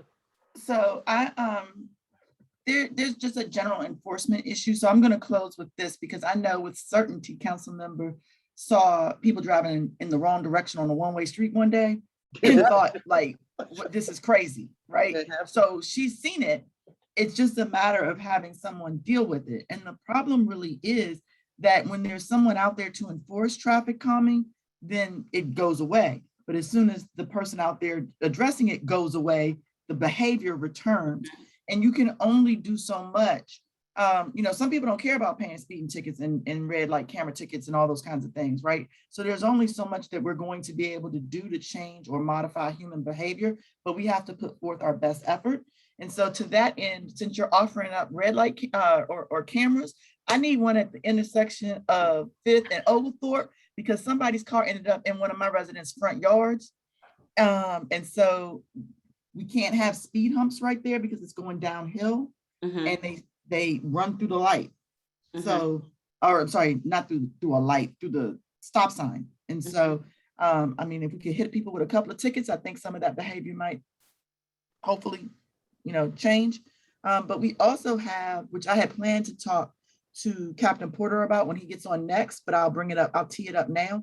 We have drag racing on New Hampshire Avenue between North Cap and Eastern Avenue, and you can hear them. If you're in your home like I am, you can just hear them revving the engines and going down, and there's a route, right? So they go from New Hampshire Avenue down to down to Eastern Avenue to Riggs back up, and they go in that square and they race, usually probably Friday nights. And so we need some enforcement of a Friday night and Saturday night to reduce the people that are racing in the middle of the night. I will add to that Missouri to Sheridan. Missouri, okay. Okay, so all night long. I thank everyone for their questions, comments, and concerns. So we're going to free the councilwoman from this arduous task of listening to all of our concerns and complaints. And we're gonna have to move on to Captain Porter. And I appreciate that all the residents have indulged us completely blowing the time limits that we've assigned to these presentations. But I'm gonna do my best to get us back on track and have us out of the meeting in a timely fashion. But I think it's important that all of these issues get addressed. So thank you for coming. Thank And you. if you can hang around for a little while, and just in case, you might really kind of have an interest in this little Phi Beta Sigma presentation. I don't know. I know, because I was over there with you knocking doors and that kept coming up. Because while Commissioner Parks has the pleasure of having you in her S&D now, I have the luxury of saying it all began in mine.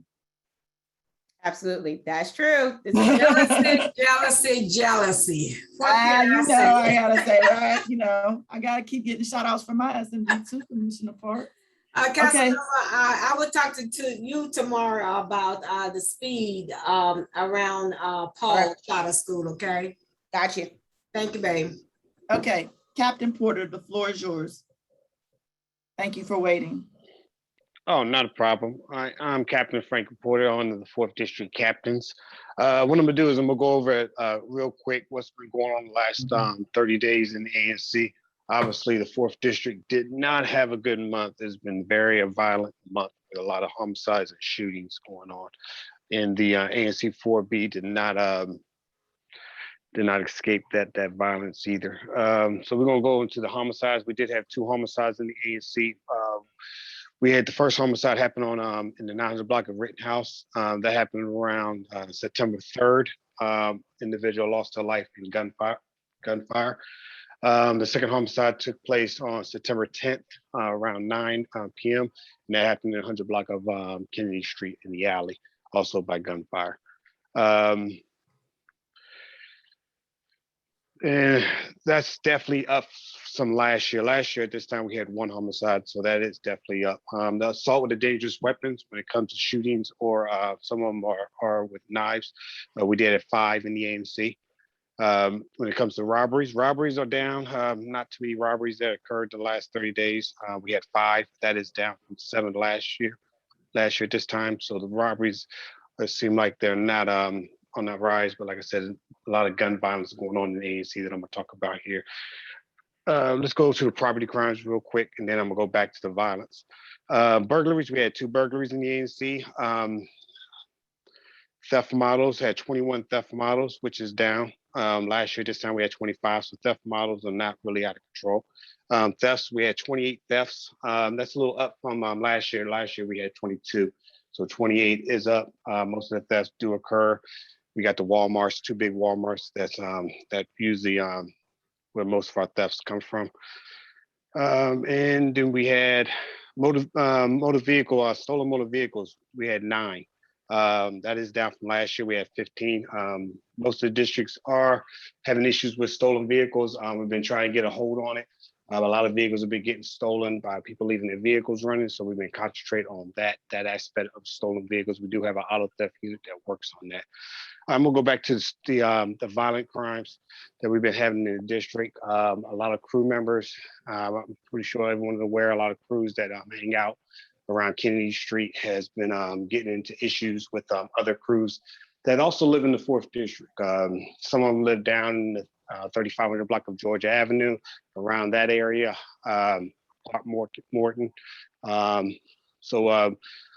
We've been trying to deal with that. Luckily, the chief has gave the 4th district a lot of resources when it comes to different units that's working in the 4th district. So almost every day we have our manpower is almost double of what we've been having. A lot of districts been sending us manpower. A lot of specialized units like gun recovery units and major narcotics branch has been working a lot in this in our district around Kennedy Street, and they have been making a lot of gun arrests. So there is definitely a lot of gun arrests that's been going on.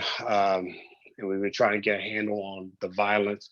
Anytime we get any intel or about any issues that's going on, we make sure the officers are aware of it and what's going on. It appears the issues that's going on with the crews, they do a lot of issues on social media where if one of them is doing a rap song, they might disrespect another crew member in their neighborhood, and that usually sparks some type of issue that leads to gun violence. So that's what pretty much the issue is. So it's not really like a drug war. It's more of a issue when it comes to just social media, just getting on social media and the kids going back and forth. So so that's it. I'm going to open it up for questions and then go from there. All right, thank you. Do commissioners have any questions? Commissioner Yates. Yeah, I wanted to ask briefly, Lieutenant Zabowski was a face at this meeting and other community meetings that I was a part of reporting on behalf of the 4th District. With the recent news of him, what is the 4th District doing with regards to re-examining his other interactions, other cases he's involved in, what he did in the community more broadly? Well, you talk about like cases in court? I mean, either cases in court or just how what he held forth. I mean, obviously his integrity across the board has been called into question, right? Like, so the question is cases he was a part of, right? Like to ensure that they still go forward and they succeed. And also just though, you know, how was he reliable in all his reports that he gave to all these organizations that we heard from all the time from him? Right. Well, no, like I said, I mean, everyone's gotta have their day in court, and everyone's innocent to proven guilty. Obviously, most of his court cases, court cases that he was involved with, is going to be dealt with by way of the court system. NPD is not going to get involved into his court cases. The court case, the attorneys, U.S. Attorney's Office, is going to have to look at each case before they bring it. Other than that, I would like to wait until any saying that his integrity is in question and we shouldn't rely on anything that he did in the past. We may have to look at it right now. We're just gonna go forward and just wait and see what the court what the outcome comes. Thank you. Commissioner Palmer, I'm just going to go in numerical order, guys. Commissioner Palmer, did you have a question? No, nothing for me. Thank All you. right, Commissioner Jocelyn Johnson. Yes, thank you. Captain Porter, I appreciate your work also as far as cleaning up the corner of 9th and Rittenhouse, whatever happened. Thank you. I had a meeting this afternoon with Mayor Bowser, and she gave me some information that kind of I'm questioning you, want to follow up with you if I could, and that is about cameras. She seemed to want to put a lot of emphasis on the residents buy-in or getting involved in the rebate program about cameras and want the commissioners to push that. I get it, but it's not I wasn't hearing any conversation about the city investing in either putting cameras in strategic locations where they may be needed, or general places or whatever, or getting cameras that are up, that are already placed, fixed, because it kind of defeats the purpose to have cameras that don't work. So what is the MPD or the city's plan about getting the cameras that they can get while, residents get involved in this rebate process? You may not have the money to do it, just have to, put the money up and then get reimbursed. Thank you. Right. Yeah, definitely the rebate program is a good thing. I try my best to promote it anytime I'm able to. But when it comes to MPD cameras, we definitely have a lot of cameras posted up around. We also have mobile cameras that's positioned throughout the entire district. I think we have 3 that's mobile that we can move around. The other fixed posts, there's lots of fixed posts that we put them in position in certain areas. Now that's run by a certain unit. They're constantly making sure they're up, they stay up if they need repairs. So I know MPD doesn't have any cameras that's down. We have traffic cameras.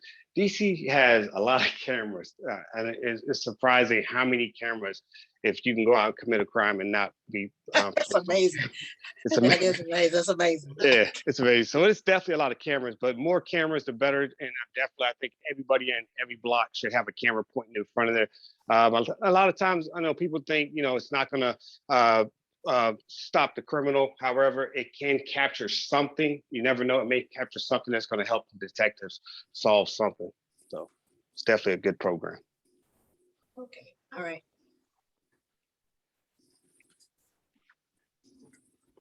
Excuse me, Commissioner Parks, did you have a question? Yes. Captain Porter, how are you this afternoon or this evening? Oh, I'm good. Good. My question is this. When we met in July, because we did not meet in August, and I think it was with that meeting with Mayor Bowser and Chief Conti, and we was talking about Georgia and Rittenhouse. And I think I made a statement that sex trafficking, drugs trafficking, alcohol trafficking, selling clothes, all of this was going on that corner. But I know to say that the district don't have a lottery law. And I asked this question, does a casualty have to happen before DC cops do anything? And it did. It did. A lady had to die. And I want to know why. Why is it if the neighbor is telling you what's going on there, police is right up 2 blocks up the street, come through there every day, I can go there and sit and see what's going on. Why is it the police officers can't see what's going on, and why this could not have been stopped before someone had to die? Right. Well, the activity that we're talking about, are we talking about people just sitting out, hanging out underneath the tree, that we don't stop that? Or are we talking about not only the people hanging prostitution? out under the tree, but sex trafficking going on, drugs trafficking going on, everything going on under that tree. It's not only the people gathering. Right. And I think you all know, and I'm tired of pacifiers that we can't suck, because this is crazy. Because if people can walk through there and see it, people in the neighborhood don't want to walk there anymore. Now it's nice and clear. Someone had to die. Why? When I know 4D knew about all what was going on there. I'm just sorry. That's a pet peeve of mine right now. Right. No, I understand, but you also got to remember that there's been numerous arrests for prostitution up and down Georgia Ave in that area. There've been numerous drug charges that's been arrested before the shooting, and this is before the shooting. Don't think that after the shooting we done locked up everybody, and that's why you don't see them. No, I don't think we you was locked up ma- anyone, to be honest with you. Yeah, I can send you numerous arrests in the 6200 block of Georgia Avenue, up and down Georgia Avenue for prostitution, for drug possession, for all the way up on Rittenhouse. I can send you numerous drug arrests. But when we make drug arrests, when we make prostitution arrests, when we make those type of arrests, that does not mean you're never going to see those people again. They're going to be in jail for a long time. No, You I never see them. understand that they out within 24 hours. Right, they're correct. They're out within 24 hours and they're back down at Georgia Rittenhouse. A lot of times we fight to try to get stay away orders, but a lot of the courts they've been draining away from stay away orders. They think they're unconstitutional to tell somebody they have to stay away from a public place. So we've been pushing more of that, see if we can get more stay away orders. So it is a little bit battle when it comes to MPD, what we want and what the courts are going to allow. But like I said, we're going to stay on it. We're going to continue to do what we do up on Georgia Avenue. And if you see anybody hanging out underneath that tree and they got chairs and stuff, we probably going to start throwing the stuff away. But that's people's property. That is people's property. And that might become an issue. Okay, that may become an issue, but property is not a life. But okay, okay. But with all of that being said, what can we as citizens help the police officers? I help DC court to say, hey, lock these people up and don't let them out in 24 hours. Right. Well, that's the court system. That means you have to pretty much, if the U.S. Attorney's Office and they're not hearing from the System District of Columbia, then they feel like, okay, we're doing what they want. If they're not prosecuting certain crimes and no one's complaining about it, no one's causing a fuss, then they're going to continue to basically downsize a lot of these crimes. I mean, we got gun. We have individuals that we charge with firearms. They're back out within 24 hours. Before we, and these are gun charges. Now we're talking about prostitution charges. You're talking about loitering charges. You're talking about smaller charges. I got people out there with gun charges that I see the next day after we just placed them under arrest. So I mean, it's definitely a court system issue. I mean, without consequences, their behavior is not going to change. If you don't have consequences, if there's no consequences to that behavior, then the behavior is going to continue. And it's just going to be a never-ending cycle of the police constantly locking the same person up for the same activity. All right, I thank you for that, but I will be giving you a call so we can just talk offline, okay? I understand. Thank you. Commissioner Tiffany Johnson. Captain Porter, I first and foremost just want to thank you for always responding back to me with my myriad emails. What alternatives to policing and arrests is MPD utilizing? Well, MPD does reach out to other agencies. We got to remember, we don't supervise all the other agencies. They are just as independent as us. So when you're talking about Department of Behavioral Health, that's a department that we reach out to. But when you want to complain, if you have issues when the people in the neighborhood that's maybe on certain narcotics or whatever the case, or substance abuse, then those are the people that we want to reach out to. But obviously, we reach out to them when we need their help. Also, DPW, we reach out to DPW when we talk about cleaning up certain places. For example, underneath that tree on Rittenhouse, I got to reach out to DPW to make sure they are aware we need this stuff cleaned up. So like I said, if you ever have issues, and you got to remember, MPD shouldn't be your first call on everything. A lot of times, homelessness, that's another thing. A lot of people reach out to MPD when they see someone that's possibly in a neighborhood and they may be homeless, but homeless is not a crime. So you may want to reach out to other people when it comes to homelessness, when it comes to a lot of different things. But if you reach out to me, I always basically forward that information and make sure I connect with other agencies to make sure we clean up the issue. And how is that process working? It works. A lot of times I have to connect with the right person. Usually if I get a connection in a different agency, I'll stick with that person. And they usually, as long as you get the right connection. Most of the officers, they do have 311, that 311 app on their phones. So if they see certain issues that other agencies deal with, they know how to use the 311 app, just like any other citizen can do. So we do preach that to our officers to make sure they give out that information, put it on the 311 app, and send it to whatever agency is going to fix that issue. And how is that outreach going out to the general public? Okay, Commissioner Johnson, you cannot have one question, 4 follow-ups. and I'm 15 sorry. minutes. I'm sorry. I'll talk with you, Captain Porter, offline. Copy that. All right. Thank you. Commissioner Bromagen. And no additional questions from Okay, me right thank now. you. Thanks. Commissioner Huff. You're on mute if All you're right, saying something. sorry about Okay. that. I'd like to thank you as well, Captain Porter, for your responsiveness and your honesty. You know, we had an issue over here. Residents were concerned about a person that had some behavioral health issues, and we worked through it with the residents who knew this person to try to help get them some help. Because when you come out, matter of fact, we said you do arrest, and so it wasn't to that degree.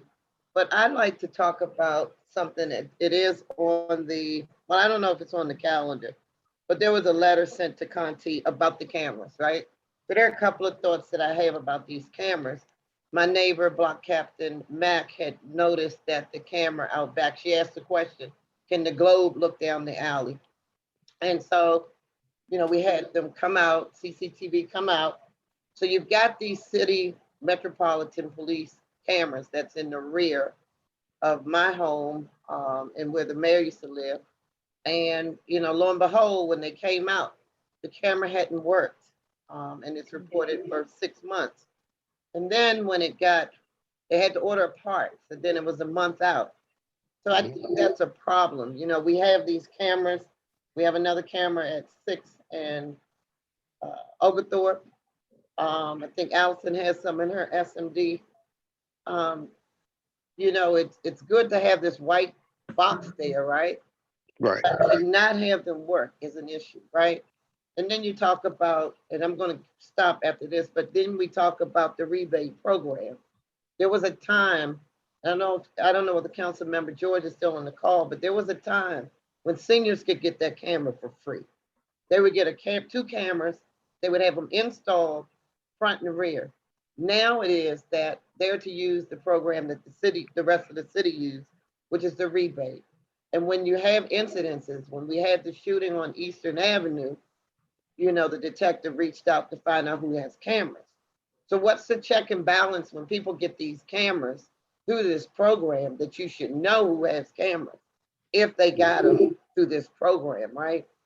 Because that detective, because of your short manpower and all that's going on, could not walk the community, because I would have walked with him, but he couldn't walk the community, right? And so, you know, the MPD cameras are an issue, service, the maintenance. We don't want to feel like they don't work, right? Or find out that they don't work, and then you have to wait because you have to order parts, and then the overseer is out of state. And then our seniors can't get the free camera, and some of them really need it because they don't have the money to put up. Okay, let me interject and just tell everybody, if you all don't want to be at this meeting till midnight tonight, we got to start picking up our pace a little bit and cutting down our questions. And I say that respectfully, that's not directed to you, Commissioner Huff. You just happen to be the one answering the question right now. But I'm telling all of you, I don't want any complaints when it's 10 o'clock and 10:30, because I think you all missed each other because we didn't meet last month. We got to tighten this up a little bit, okay? Okay. Please don't make me cut everybody off for the rest of this meeting. That's fine. I've done a letter to Conti, so It's actually on the agenda for tonight. We have to vote on it, and then it has to get sent out. Okay. If in fact it's approved. Chair Brooks, may I go to the chat now? No, Captain Porter has to actually respond to Commissioner Huff. Yeah, now I was going to talk about the cameras when it comes to detectives. The way that works is if you have a camera and you want to register it with MPD, what happens is we get the address, and whenever there's a shooting or a serious incident in a location, detectives get a full write-up of a lot of different things. And one of those things that's on that write-up is which location around that crime has cameras registered with MPD. so they can know what house to go to, so they don't have to knock on everybody's house to get it. It's just something that that helps the detectives out to know who has cameras. And you're definitely right about making sure that cameras are maintenance wise. I'm gonna reach out to the camera unit that does the maintenance on that, just to make sure they are keeping up with that, because I haven't seen one yet that we didn't have a serious crime in one of my areas and the camera wasn't working. I haven't seen it yet, but you never know. You definitely don't want that happening. Before I forget, Captain Porter, several commissioners asked that you put your contact information in the chat. So after we finish, if you could do that, I would greatly appreciate it. Excuse me. Sure. And Commissioner Yates, if you could read the questions in the chat. If they're not there already, then they're not Got getting it. asked, and Yep. we're moving on. All right, Deidre Charles wants to know if social media is a touch point for instigating beefs. Is there a specialized team at MPD that monitors these interactions? Yes, we have Intel, basically an Intel unit that basically can get through all that social media, knows how to go through all social media, and then that's where we get our intel. And they send us if they see something sparking up, they'll let us know, and we'll try to put the resources in the right spot to prevent it. Thank you. Sarah Levine wants to know, can you explain the difference between a crew and a gang? I hear both terms used. Yeah, I mean, the crews are just what DC uses. Gangs are something like nationwide, like the Crips and the Bloods can be a gang because they're like nationwide and everywhere. But a crew is more what DC has, is like small neighborhood gangs. They might be like KDY is Kennedy Street crew, because they born and raised and grew up and hang out on Kennedy Street. So most of the crews that in DC, they're always associated with a location where they either hang out or grew up.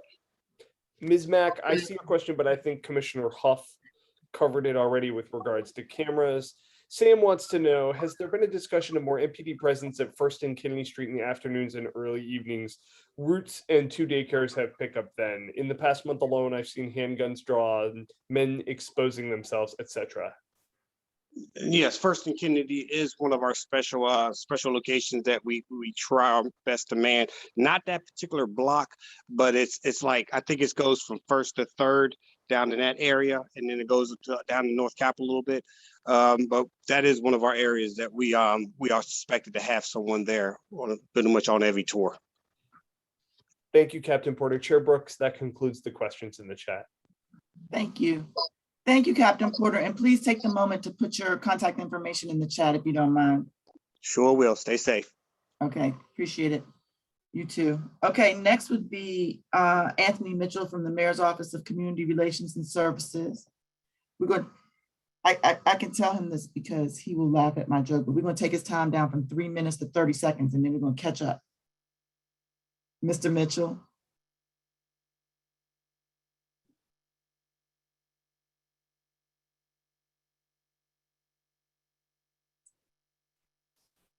Thirty seconds is up. Yep, time to go. It's been great talking with you. Thank you so much for coming. I just reconnected. I'm going to try and be as brief as possible. There's 4 things that I just want to touch on really quickly. And first of all, it's a pleasure to be back with you all after the summer recess. Firstly, vaccine updates. By November 1st of this year, we expect we're hoping that all adults who are regularly in all schools and childcare facilities in the district to be vaccinated against COVID-19. You also may have seen, which by the way, includes teachers, student teachers, teacher aides, substitute teachers, which I know we have a shortage of, and we're still actively trying to combat that, school bus drivers, any people that regularly come in contact with students, we would like them to receive the COVID-19 vaccine by November 1st. You also may have seen student athletes aged 12 and older will now be required to have the vaccine as part of participation in athletics within our school system. I do want to point folks' attention to a second thing, which is DDOT streeteries.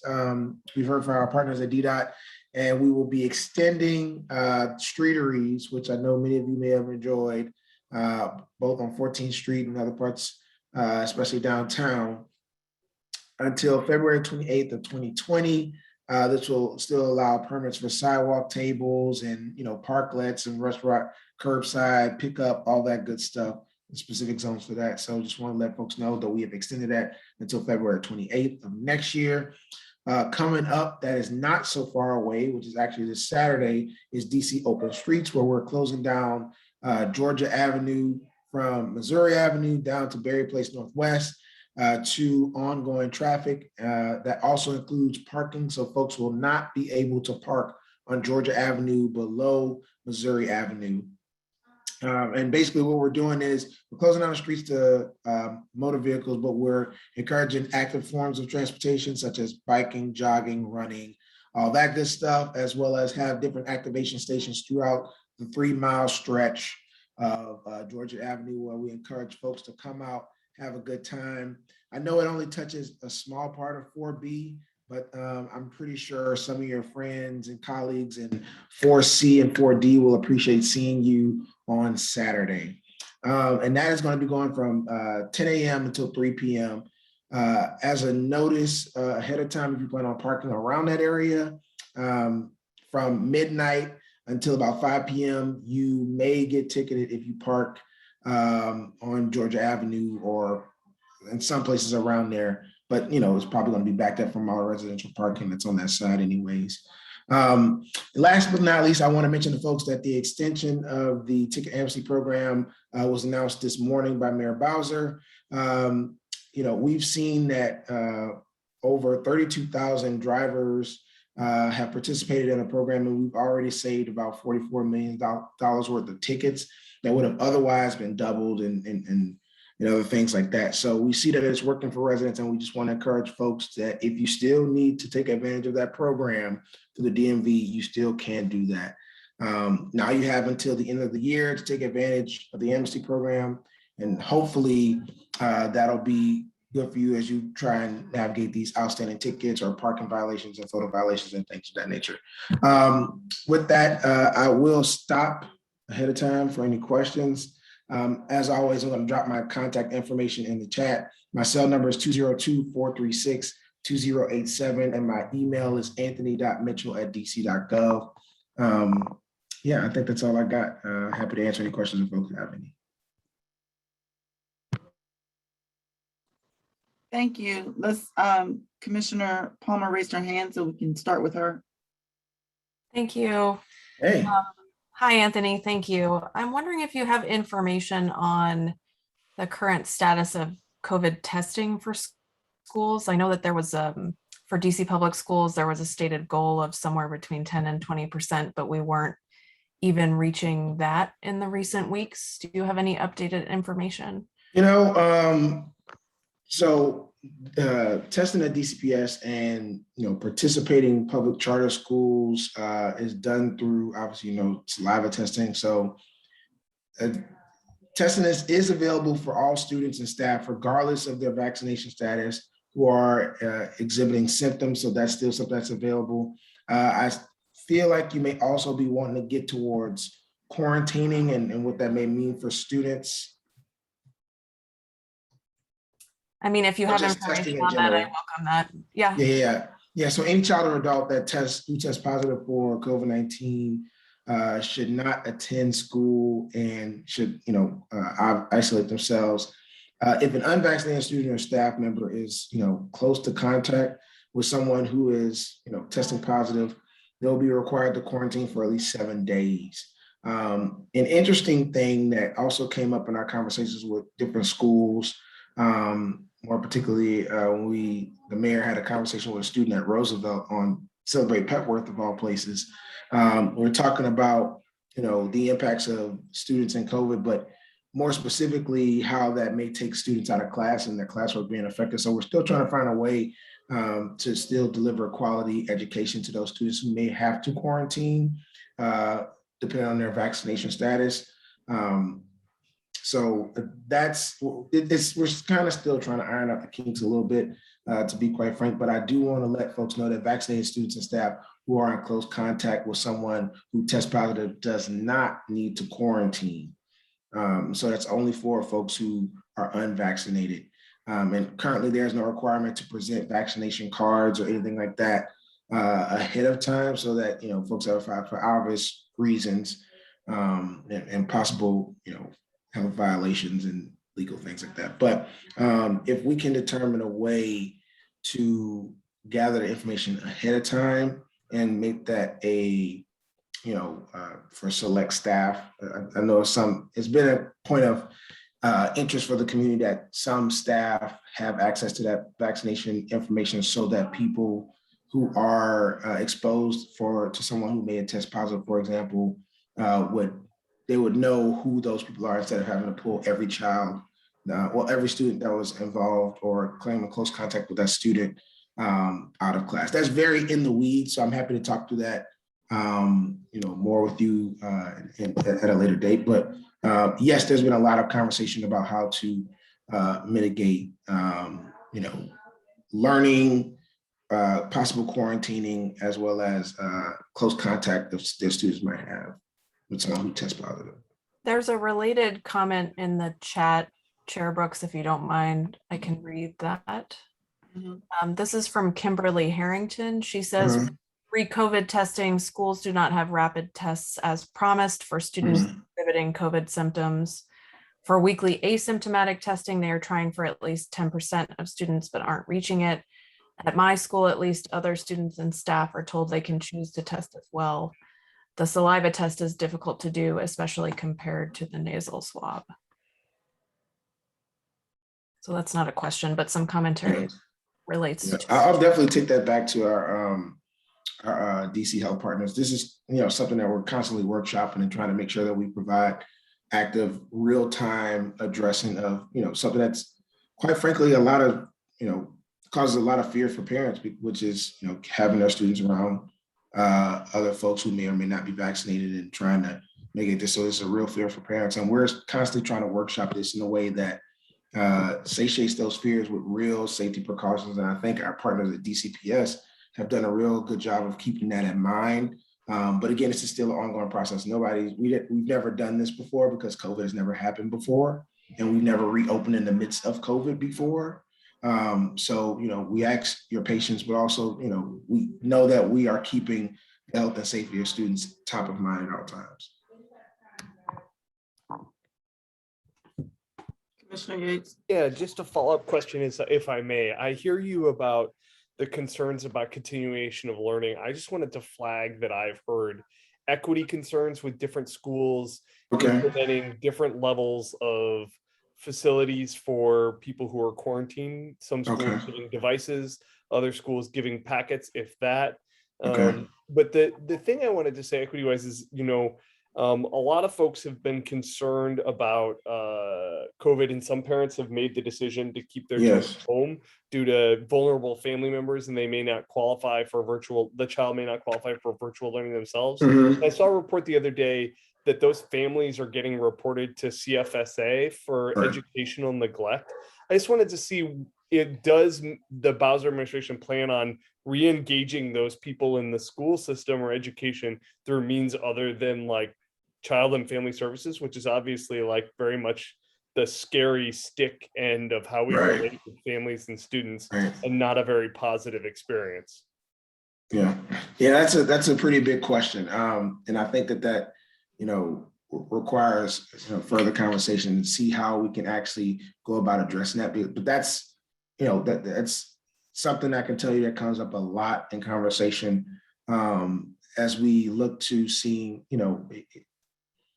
part of the whole DC Hope thing that we've been doing, but also just how we choose to reopen the city is at the crux of it is equity, right? We know that this virus and its implications have disproportionately impacted certain populations, more specifically than others, and have felt the ramifications of those implications more readily than others. And so, we're trying to figure out a way where we can do just that, and be attentive to folks that may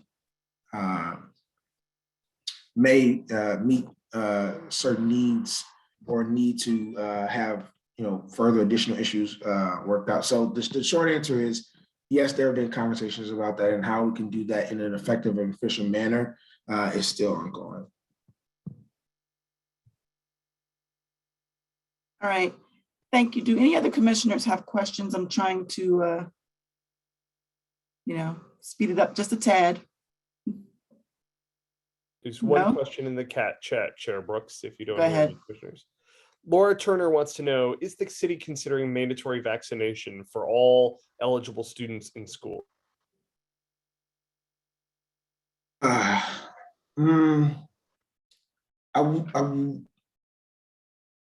me check on that before I misspeak. But as of the mayor's press conference today, that was not announced. Our focus has been and will continue to be on activities of high risk for contracting the virus, which we know sports is one of them for students, and that's why it was mandated that students that are 12 and older that will be participating in sports do receive the virus as part of their health screening before being able to participate in sports. At this time, there is no mandate for all students to have the virus. I mean, I'm sorry, have to have taken the vaccine. So, we will see as the more health data comes in and we continue to troubleshoot as we go forward. But as of right now, that is not the case. Okay, thank you. So I'm going to draw the line. Thank you again, Mr. Mitchell. And we're going to move to Mr. O'Leary, Ward 4 State Board of Education Representative. Well, good evening, everybody.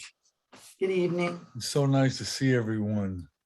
Hopefully we'll be seeing you live at some point in our lives. Not in 2021. It's hard to follow the information that we just received about how unprepared the city is for what's going on in the schools. I do want to start off with saying how great it is. I live right across from the New West, and it's so wonderful every day to see the students on the playground and joy that's going on in the school, students going back to school.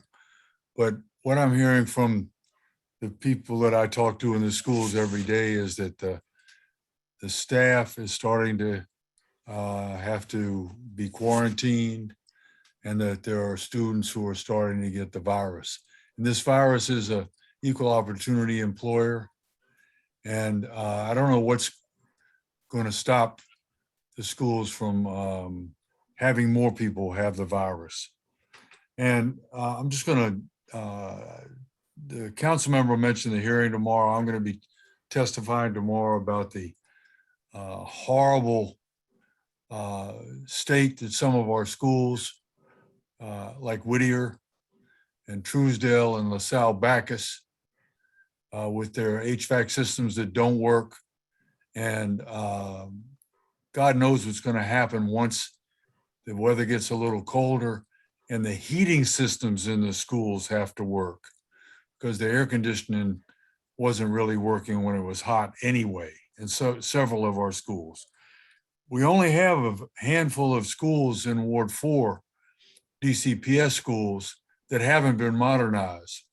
But those schools that haven't been modernized, like Whittier and Truesdale, are old buildings, older than anyone on this call.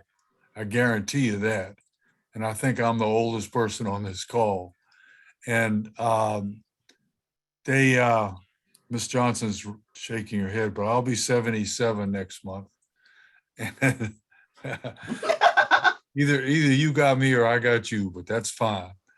But they're older than I am, and they're in horrible shape. So that's what my testimony will be tomorrow. And they're not going to be fixed. LaSalle Bacchus's date is 2029. Chew on that for a minute.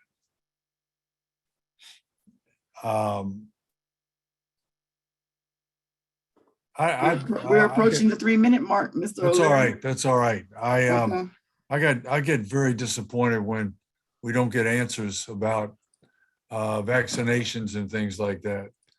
And which should be due. Everybody needs to be vaccinated. Period. End of sentence. And we have a lot of adults in those buildings that right now refuse to get vaccinated, which really bothers me. I'll stop.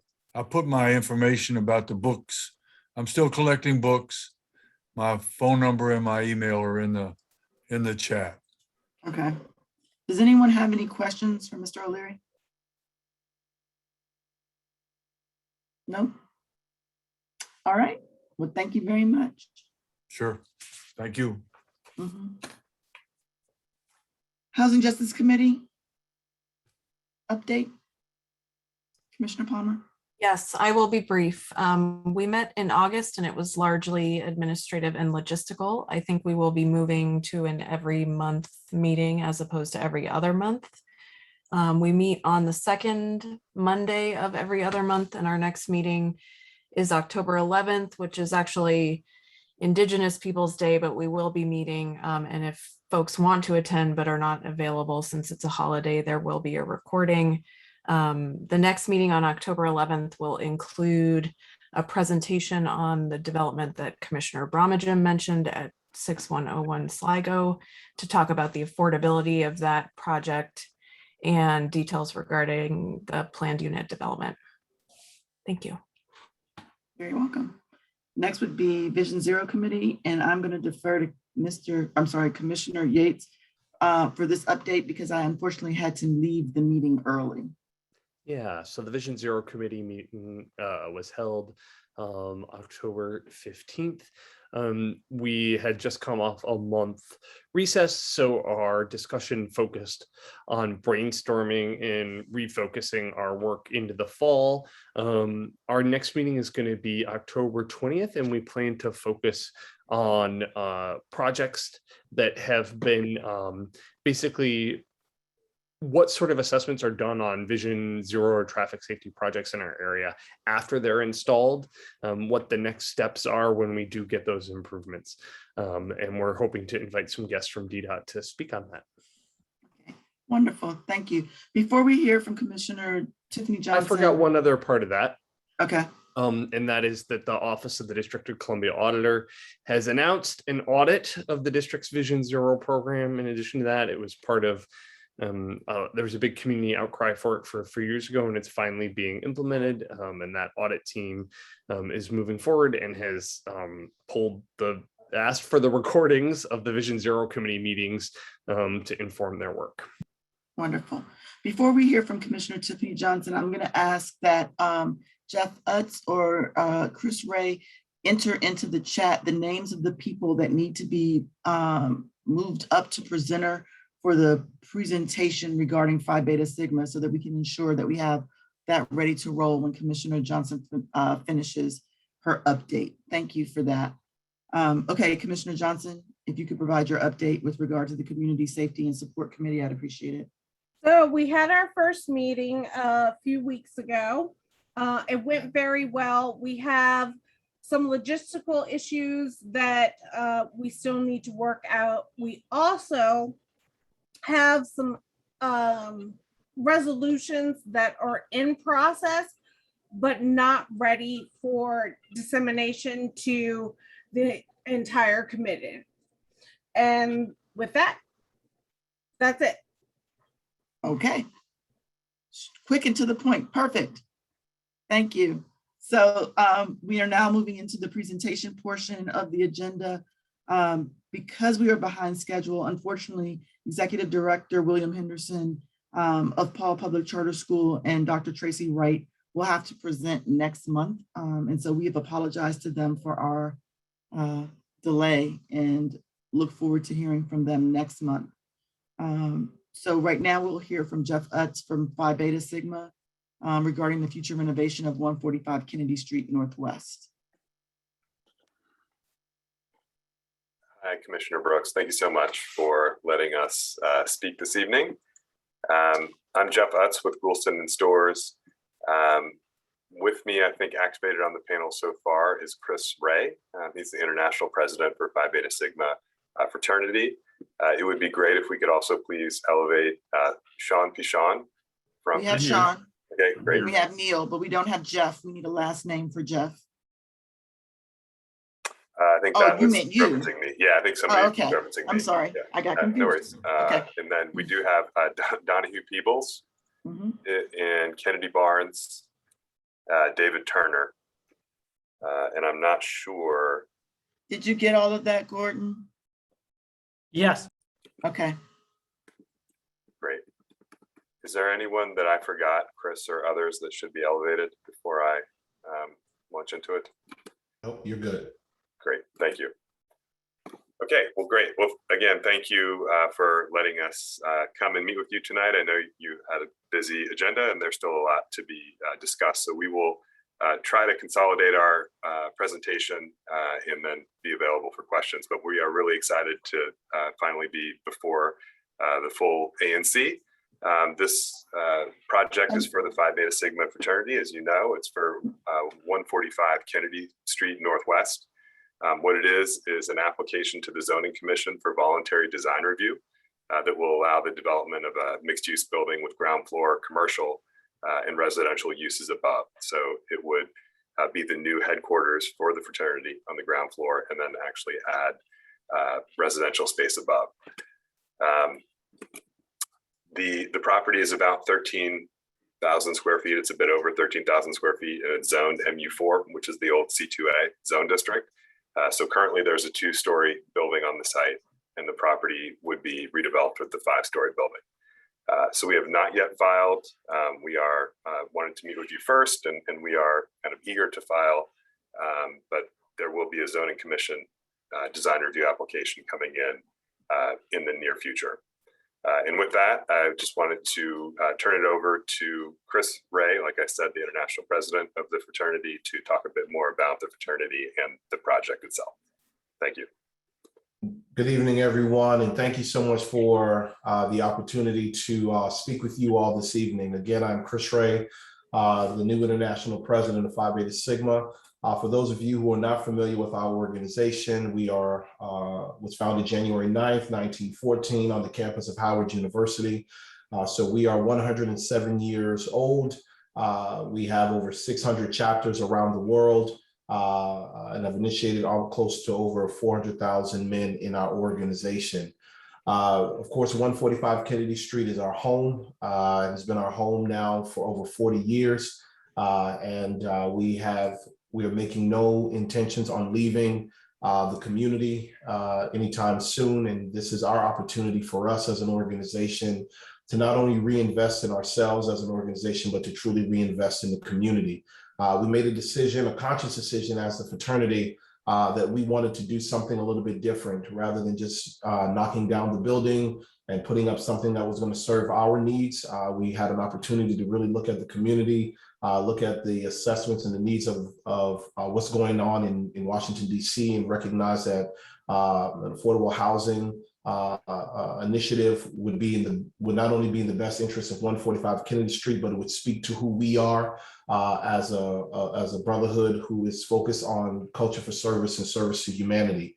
We're really, really excited about the project because we know that not only is affordable housing a need in the community, but the population that we are targeting, specifically seniors and individuals that we know need these types of living facilities, and understanding that this type of project is going to transform their lives. It speaks to who we are.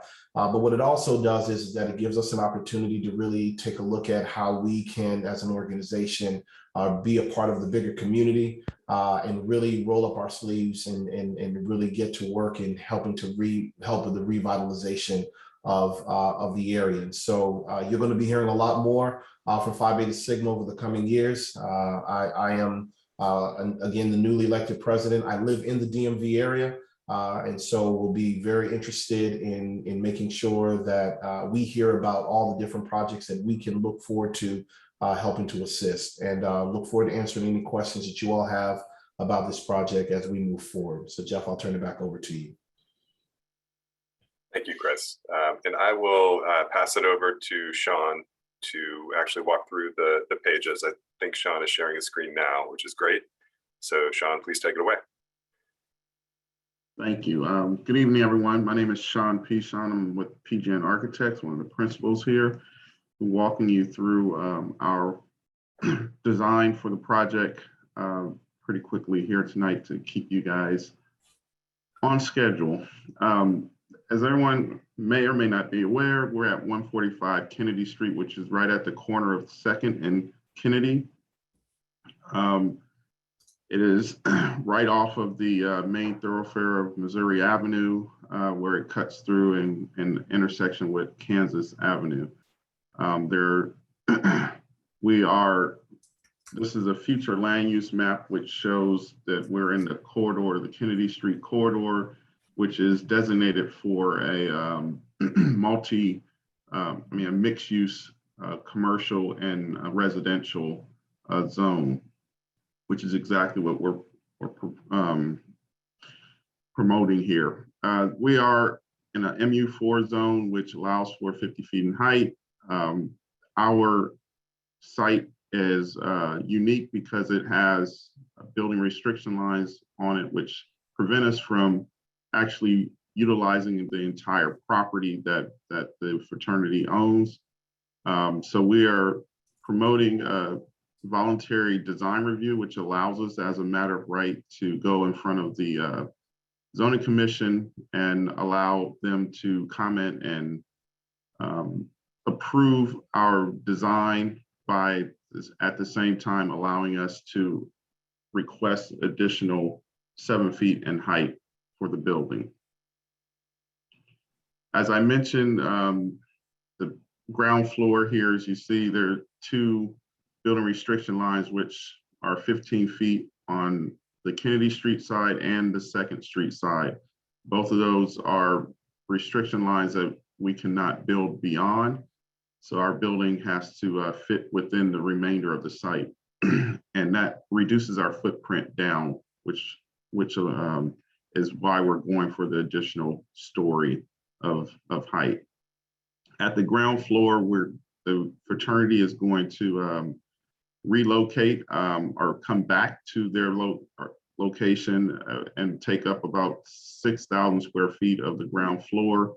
The remainder of the ground floor will be the entry lobby for the housing units above, and then off of the alleyway, there'll be a ramp down to the parking area.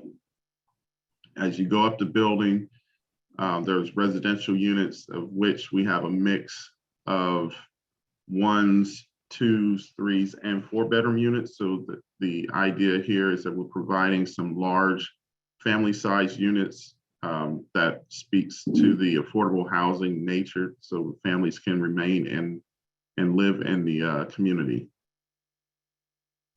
At the very top, we will have a penthouse, which will house an amenity space and some additional units on the rooftop with rooftop decks for outdoor activity. And again, as I mentioned, there's an underground, we're planning for some underground parking, which will accommodate the 22 parking spaces. Our design is a 5-story building. The 2 main facades will be all brick with some special detailing throughout the brick that's harkening back to the fraternity's shield that we're pulling some of their details from their shield to represent with details throughout the building. There will be some unique detailing of the brick throughout, some columns that will be created by rotating bricks. There will also be some protrusions at the tops of those columns to create a dynamic facade across the building. The brick will be both 2 colors, the base as a darker gray, and then the remainder of the building reddish brick to match and blend within the neighborhood. As I mentioned, these are some precedent images of materials of some of the details that we're planning to incorporate into the facade of the building. So there will be some movement, dynamicism of the brick itself to attract some interest throughout the facade. And then at the ground floor, we're going to be coming back with a state-of-the-art office space for the fraternity. Their office space will be revamped into 21st century office use to really speak to the organization that they are and give them a home that they can really be proud of and reflect their presence in the community. And as I mentioned before, these are some representative renderings of what the building will look like from the exterior. As I mentioned, that there's going to be some quality details throughout the facade. We're also looking at some street level art that will be part of the storefronts that will help to activate the sidewalks in the public space, the public realm. And with that, I'm going to turn back over to Jeff. Thank you, Sean. So that was a quick overview of the project as it exists so far. We wanted to consolidate the pages. We brought a lot of folks, though. A lot of folks are on the panel, and we're happy to answer any questions that you all might have. Wonderful. I'm going to save, I guess, my comments for last. This is actually my SMD, but I want to afford Commissioner Palmer the opportunity as Chair of Housing Justice to start the questions if she has any. Thank you, Chair Brooks. I just wanted to express thanks for the presentation and appreciation for the affordability and mix of sizes of units. This is kind of a personal aside. I find this block of Kennedy Street to be one of the most beautiful blocks in the city. And I think there's some nice architectural features to the building. And I'm wondering, I mean, I like the idea of art on the ground floor, but I'm wondering if you're planning to keep any of the features of the current building as it is. The current building is planned to be raised and a new building built, just from ease of construction, being able to go underground, putting in parking, that trying to maintain the existing building would be very costly. And the building has run its useful course of life. So this would be a change of use.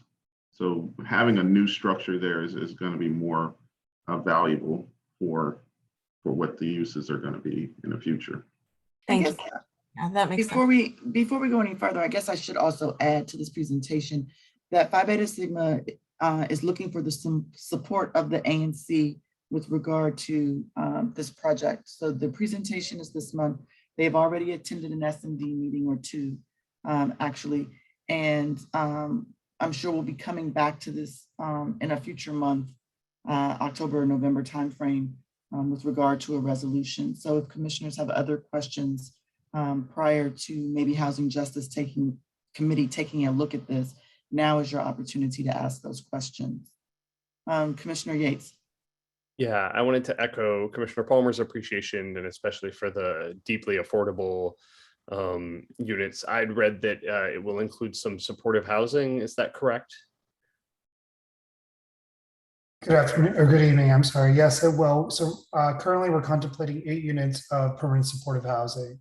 So 8 of the units focused on the larger bedroom size that Sean had mentioned earlier, the 3 bedrooms and 4 bedrooms, to provide permanent supportive housing, which is really a desperate need in the district for large families that we've been finding. And we've been able to implement that on other similar projects that we've done in the district, Sean and I, successfully. So wanting to implement that here at 145 Kennedy Street. I want to say, yeah, thank you for that. And then the sort of the question I had is about the sidewalks. Your renderings appear to show these really nice wide sidewalks that are pedestrian accessible and friendly. Like, what's your plan for the dimensions of the sidewalks? And I just personal side that, you know, I think one of the things that makes our retail spaces great is when we have lots of space for people to move around on foot and on kids on tricycles and things like that. And so just encourage you to keep that sidewalk width as your renderings depict now, if they truly are wide. Yes, that was one of the, when we met with the Office of Planning, that was one of the things that they brought to our attention, that there was some improvements that have already taken place along Kennedy Street, and that we're going to be using that as a guide for what we do along the 2nd Street frontage. Thank you so much. Yeah, but really wanting to more just improve the hardscape as opposed to change it or change the dimensions, just really more improvements along both sides. While it's not involved in the rendering in the presentation tonight for the commissioners, I would like to add that you all also have a parking lot that runs sort of behind the other buildings on Kennedy Street between Kennedy and Longfellow. And so we've had some recent conversation with regard to maybe how we can improve that area, improve lighting without making it, you know, intrusive to the residents on the Longfellow and Kennedy Street side. But I'm looking forward to continuing those conversations as well, so that the whole project really continues to enhance the Kennedy Street corridor. And must say that while we had some debates in our S&D meeting with regard to the project, that I think that everyone involved has been very willing to receive feedback, you know, and work with me as the commissioner of record. And so I greatly appreciate that as well. And Jeff, if you don't mind, is it possible to take the, just to stop sharing your screen? It's just sort of hard for me to see who has a question in the chat and all of that. Appreciate that. Thank you. So that being said, does anyone, I see that there are 2 questions from residents. I don't know if there are any other questions from commissioners. So now's the time. Okay, so we can move to the questions that residents have. There are no questions in the chat, Chair Brooke. Okay, Sarah Levine and Emily have their hands raised. So if we could start with Emily Gordon, I would appreciate that. Go ahead, Emily. You should be able to unmute yourself.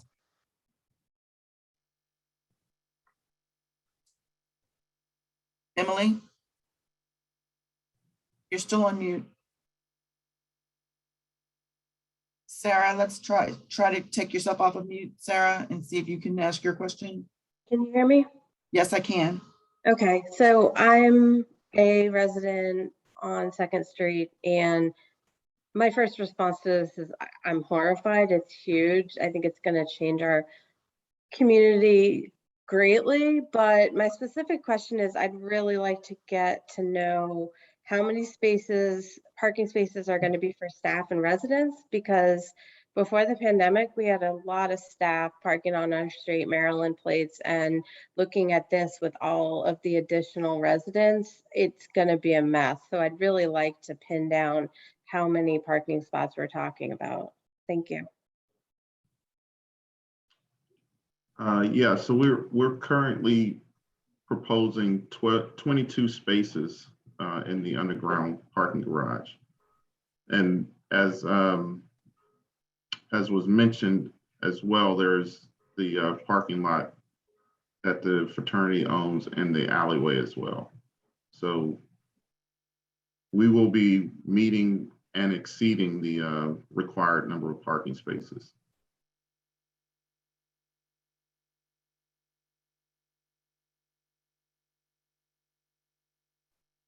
Emily, did you want to try again? No. Okay, if Emily comes back to the call, she can reach out to me directly and ask her question. I believe Andrew McGill has a question as well. Yeah, thank you. Excited for the building. Looks great. I'm on Longfellow. and you guys have been great neighbors. My only question is kind of weird, like financing. What's the structure for that? Is the fraternity paying for this? How is it going to get built?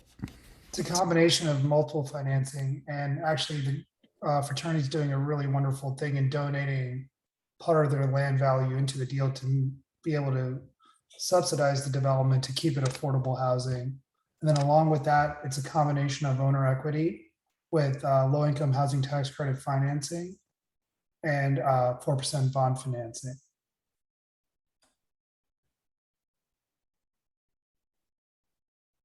All right. I don't see any other questions. Again, if someone was unable to mute, for example, Emily, if you want to email me at 4b08@anc.dc.gov, I'll be happy to address your question individually. Thank you guys for staying on for so long. I appreciate that and look forward to talking to you about this project in greater detail. Us too. Thank you again so much. Thank you. Thank you, everyone. All righty. Good night, everyone. Good night. The next presentation is Alyssa Molyneux. Did I say your name correctly? If not, I apologize in advance. Emory Beacon of Light. And Christopher Powell, DC Recovery Community Alliance.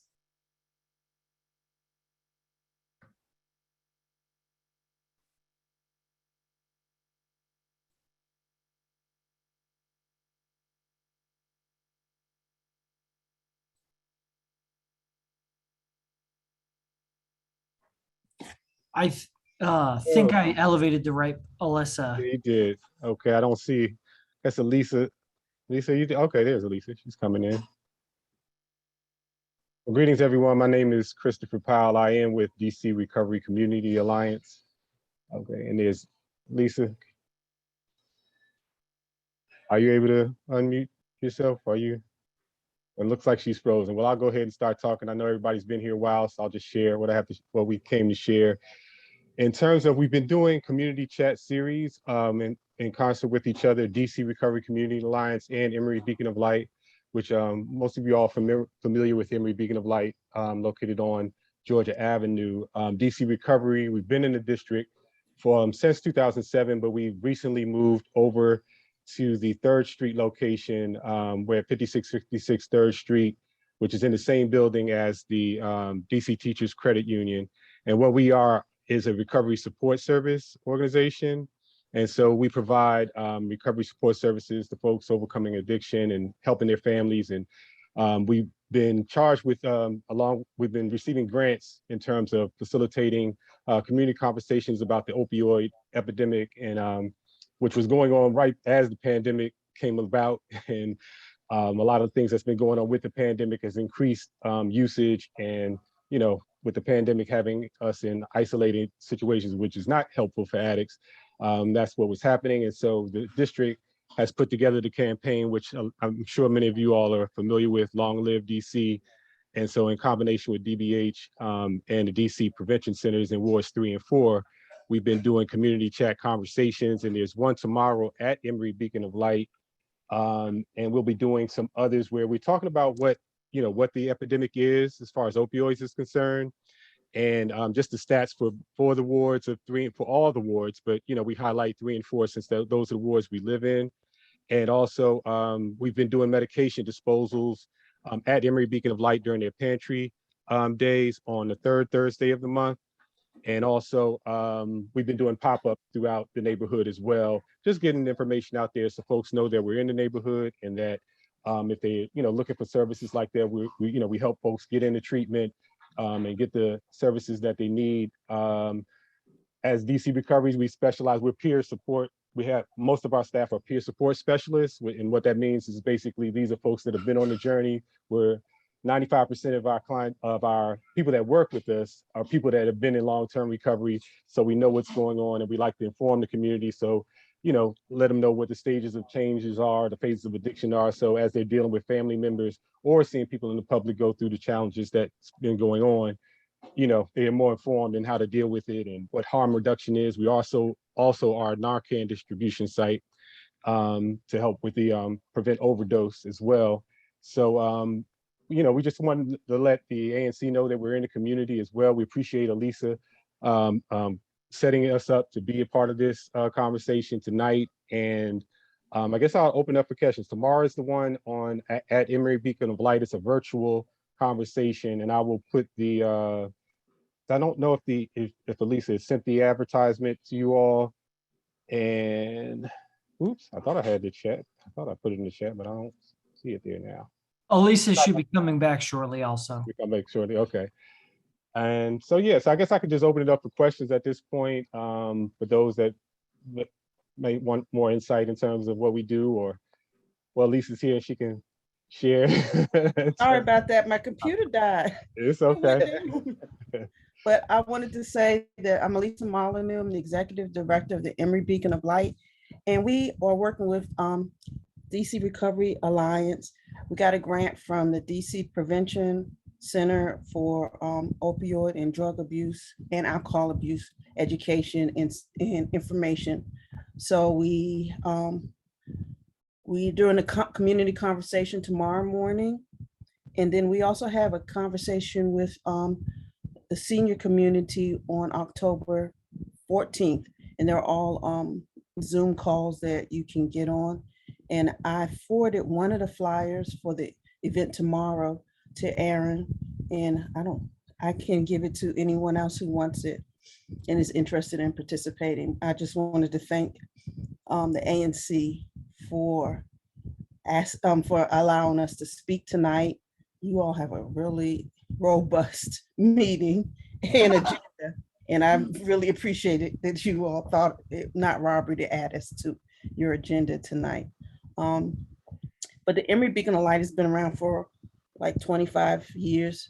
So if you have any questions about us and what we do, we're a community development corporation. And we do we have a food pantry. We have 99 units of affordable housing. We do a lot, and we're just glad to be a part of the Brightwood Ward 4 community. And thank you again for having us. And I did add that meeting link into the chat as well. Okay. I can state that I've gotten Narcan from the CVS, the Piney Branch CVS.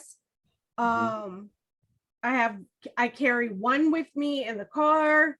I have one with me in my neighborhood. So it is safe to get. There's also trainings that can assist you in how to administer it. Right. Yep. You're correct. Do any other commissioners have questions? I just have a comment. I want to say thank you to both groups. I've worked closely with both, and you know, the DC Recovery Alliance is like right up the street. And so in talking to constituents in my SMD and throughout the city, you know, it's a delight to know that you can go right there. We've had a resident that took a computer class and felt so welcome. The mom was engaged with the whole process. And so I want to say thank you. I need to know when you start back again, because I've got some other people that I need to send your way.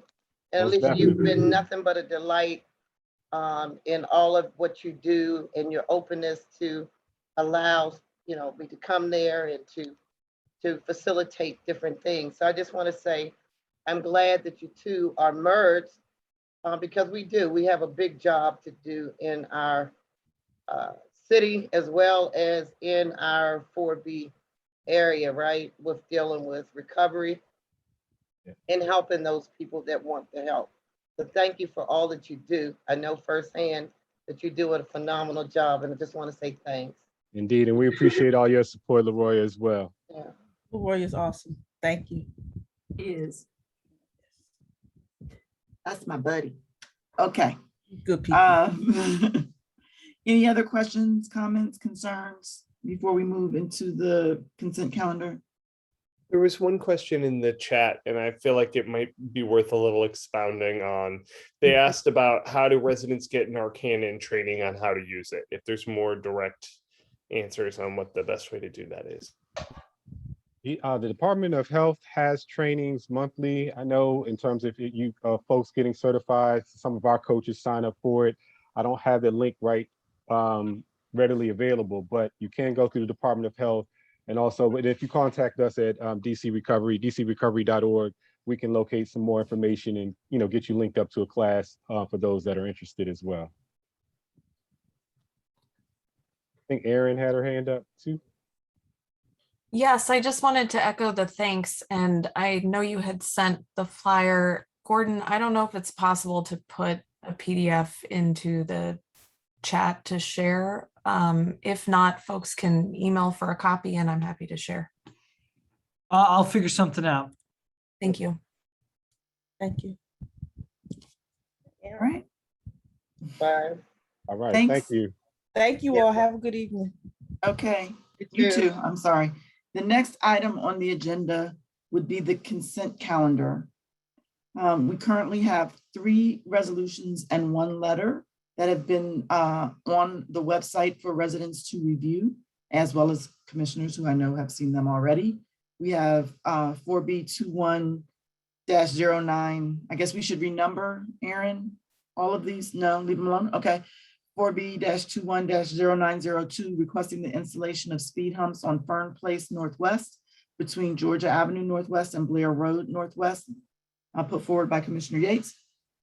Excuse me, we have 4B-21-0903, encouraging enhancements to and formalizing the use of ANC resolution portal, Commissioner Palmer and Commissioner Yates. 4B-21-0904, calling for District Department of General Services to provide online dashboard to track the status of DC school facilities, Commissioner Palmer, Brooks, and Yates. And then lastly, letter requesting MPD camera maintenance and assessment by Commissioner Huff. Given that this is a consent calendar, there is no individual discussion of each item. We put forward the slate of resolutions and ask for a vote. So I'm moving that we vote on the consent calendar. See, this is what happens when the meeting starts to go to 9:45 and 10 o'clock. I start to stutter and fall asleep, but we're almost there, guys. I'm asking for a vote on the consent calendar as presented. I think we need a second. I'm sorry, a second. That's right. I moved the calendar. Is there a second? Thank you. All in favor? Aye. I need to hear or see you. Thank you. Aye. And it looks like everybody. Thank you. So the consent calendar passes as presented, and we're going to move to our last item of the night, which is resolution 4B-21-0905, opposing the concept plan for 1000 Main Drive Northwest, parcels A through G of the Parks Walter Reed HPA 21154. Commissioner Yates, Tiffany Johnson, Palmer, and Bromagen. Thank you, Chair Brooks. I'll lead the introduction of this. I'm going to real quick drop the link to the draft resolution in the chat so that people can access it. As folks know, this was presented at the July meeting of ANC 4B. This is one of many Walter Reed presentations we've had since I joined the commission in 2018, and I know several others preceded my time on the commission. There were, I just went back and reviewed the numbers. This would be the 9th resolution we've offered in my time on the commission with regards to a development at Walter Reed. However, this is unusual that this is the first time that we have offered a resolution in opposition to a design, and many of the concerns remain the same as from the previous meeting. In short, the concept plan significantly increases parking to the point where it will incentivize demand for driving and for parking within our community. The original small area plan proposed 1 parking space per townhome in this area and a half a parking space for residential unit for the building at the corner of Fern and Georgia. That has been moved to a 1-to-1 ratio for the building on the corner of Fern and Georgia, and has moved from a 1-to-1 ratio for the townhomes to a 2-to-1 ratio. In addition, this plan it changes the style of building that's at Fernan, Georgia, from a multifamily building to 2/2 condos, which may seem relatively insignificant when you except for when you realize that the buildings being built as 2/2s means that they're removed from Fair Housing Act standards, which means that this whole development, this 144 units of housing, will not produce a single house or for a person who has mobility concerns or has disabilities. So this whole section of the development will be inaccessible. In return, there's minimal affordability on this portion. There's only 12 units that are affordable. It's about 8%, which is below what the modern standard is in the district. Modern inclusionary zoning is at about 10%. There are various other things. It's a very long and thorough resolution that runs about 8 pages. So I welcome any questions, but I'd open it up to my co-sponsors to anything else that they would be interested in saying on this.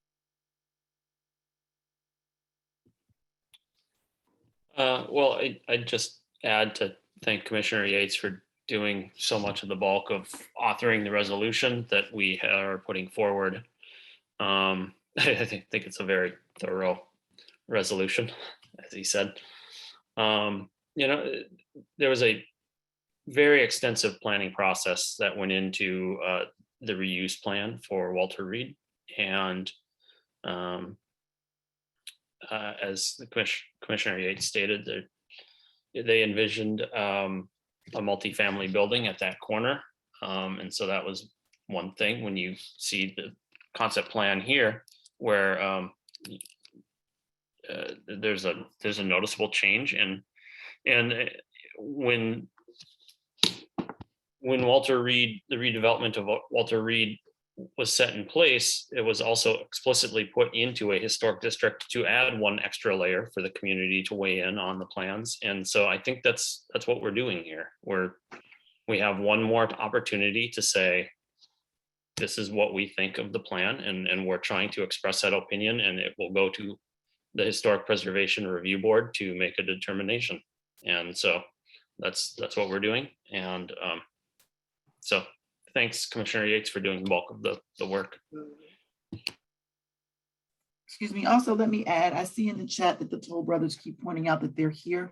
We had a presentation from them in July, as well as other meetings held outside of the ANC committee. So I think there is and was an understanding of what it is you're proposing. Commissioner Yates, do you have a motion? I think there's there's a question. I'm sorry, I didn't see with a that. hand up, so I want to make sure that they get an opportunity to speak. Absolutely, I did not see that. Yeah, 2 of them at least. But please understand that what we're not going to do is have another presentation via the comment section of this part of the meeting. Okay, Mr. Collins?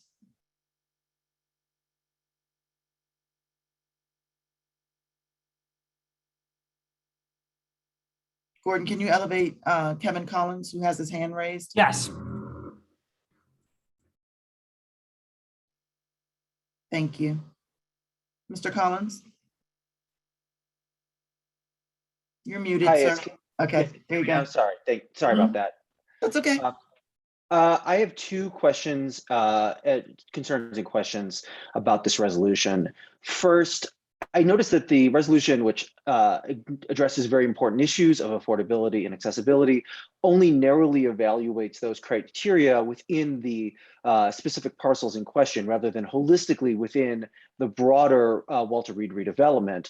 For instance, I note that there's I believe immediately adjacent to this is the Whole Foods development, which is a much larger building. I assume has more accessibility. I don't know about the affordability.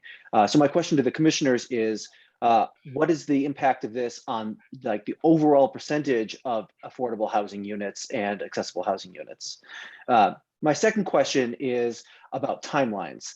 I think it's really important to produce more housing. We need more housing badly. And I worry that if the Housing Preservation Review Board were to accept this resolution as stated, it would be a back to the drawing board approach. So my question to the commissioners, and I guess also to the developers, is if this were to be accepted, what is the impact on timelines of production of housing in this parcel? Thank you.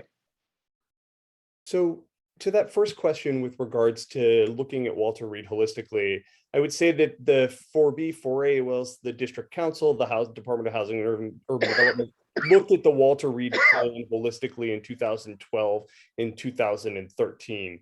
And that is what resulted in the small area plan and the final approved local redevelopment authority plan that we're now seeking to implement. The main issue here is the failure to keep with the holistic vision that, you know, called for a sustainable development with without all the parking that's involved here, that called for a building that was to the standards of the Fair Housing Act at the corner of Fern and Georgia, that called for the activation of Georgia Avenue, that this developer has failed to deliver on. And so when we talk about holistically, we're only asked to weigh in this specific case on parcels A and G. And part of the reason that is because previous commissioners and previous commissions, along with various other bodies, including the unanimous District of Columbia Council, already weighed in support of a plan that we believe that this concept doesn't align with. As to timeline, I will say that I anticipate that, you know, the developers can disagree with me on this, but I think that modifications and changes that come through the historic review process are dealt with routinely. You know, I represent a significant portion of the historic district, and we have, you know, even when we support plans within the historic district, they often get held up by the HPRB and sent back for further design review or further iterations or further presentations to 4B, whether we like it or not. And so, to be honest, I do not think that I'm much concerned about delays, because this is in fact a routine process, and that's why this occurs at the concept part of the plan, right? Not at the final engineering drawing, not at the part where where we are about to break ground, but at the part where they're providing renderings and concepts.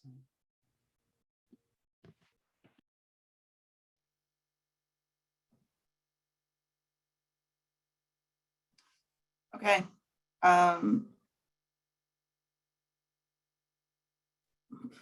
We have one more question, or one more comment, excuse me, from Katie. Katie, I'm sorry, I don't know how to pronounce your last name. We'll move you up and you can educate me.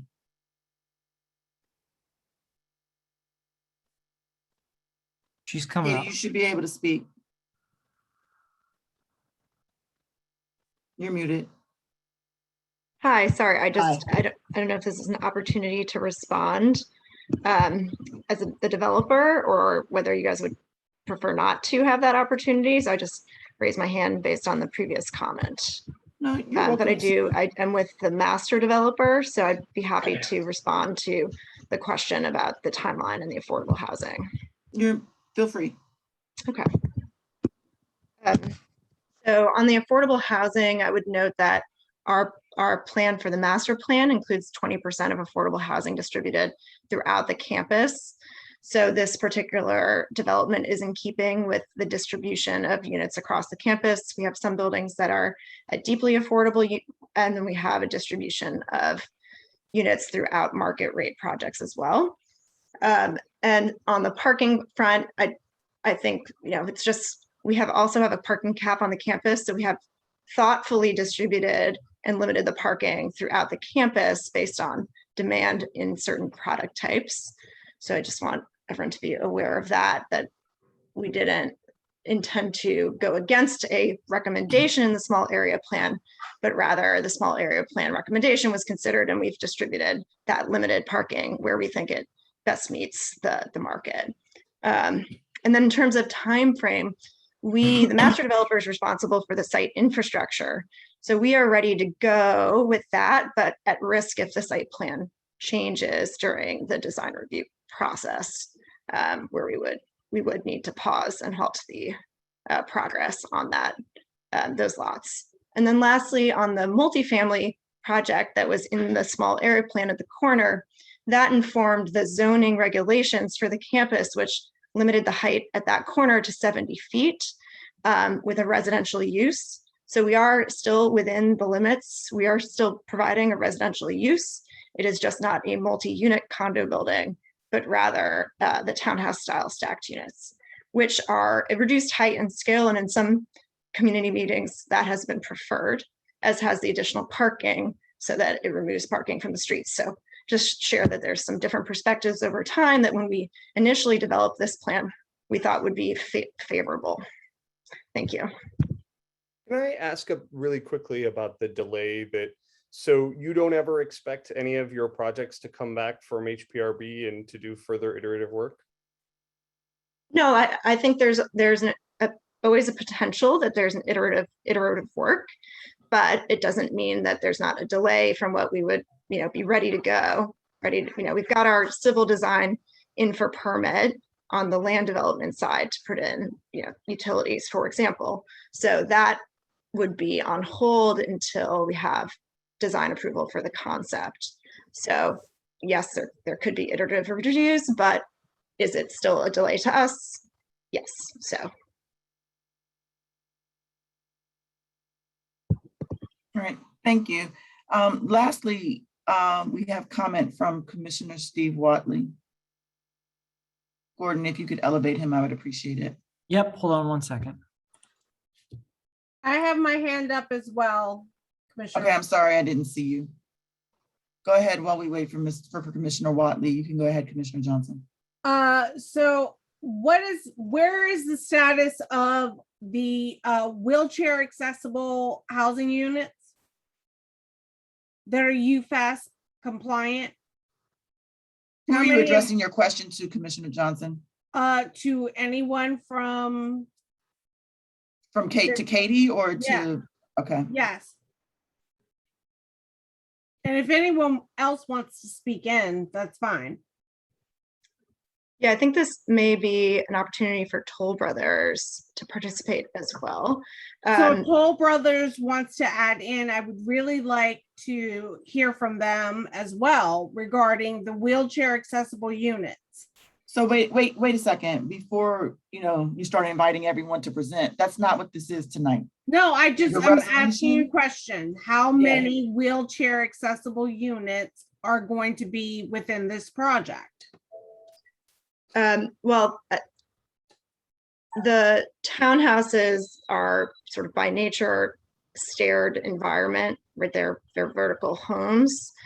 So it is not really a wheelchair friendly, but I think what Toll Brothers would respond is we're looking at site conditions to find which units have ground floor access, where we can align the elevations with the sidewalks for visitability, and we're looking at they have said that they would make accommodations for purchasers to allow for disability access. So I think the answer to the question really is right now, the answer would be 0.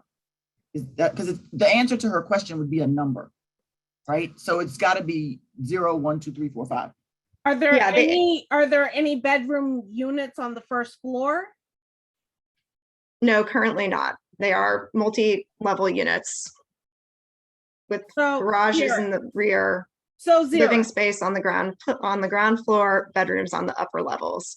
But we do have a variety. We have a significant number of multi-level, multi-family units, both condo, for sale condo, and multi-family throughout the campus. So 0. You correct. Okay, yes, correct. We are trying to make accommodations within a product type that is not and it's not an elevator product type. It is a multi-level townhouse product type.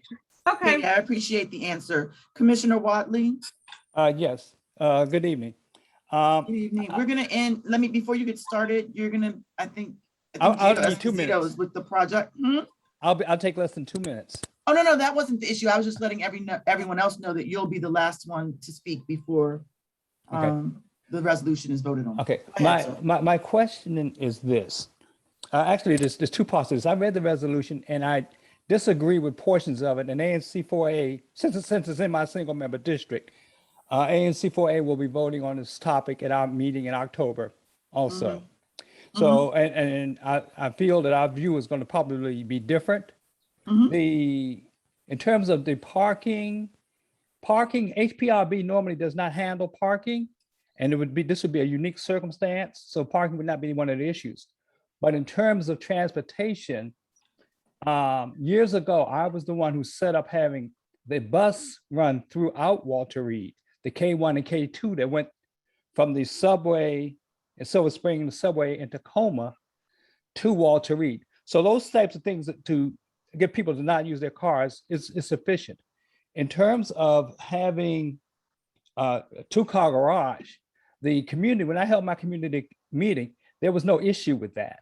And I actually held a community meeting, and I don't see where, well, I was never received a notification that there was going to be an open long-term meeting or long meeting discussing this topic at 4B.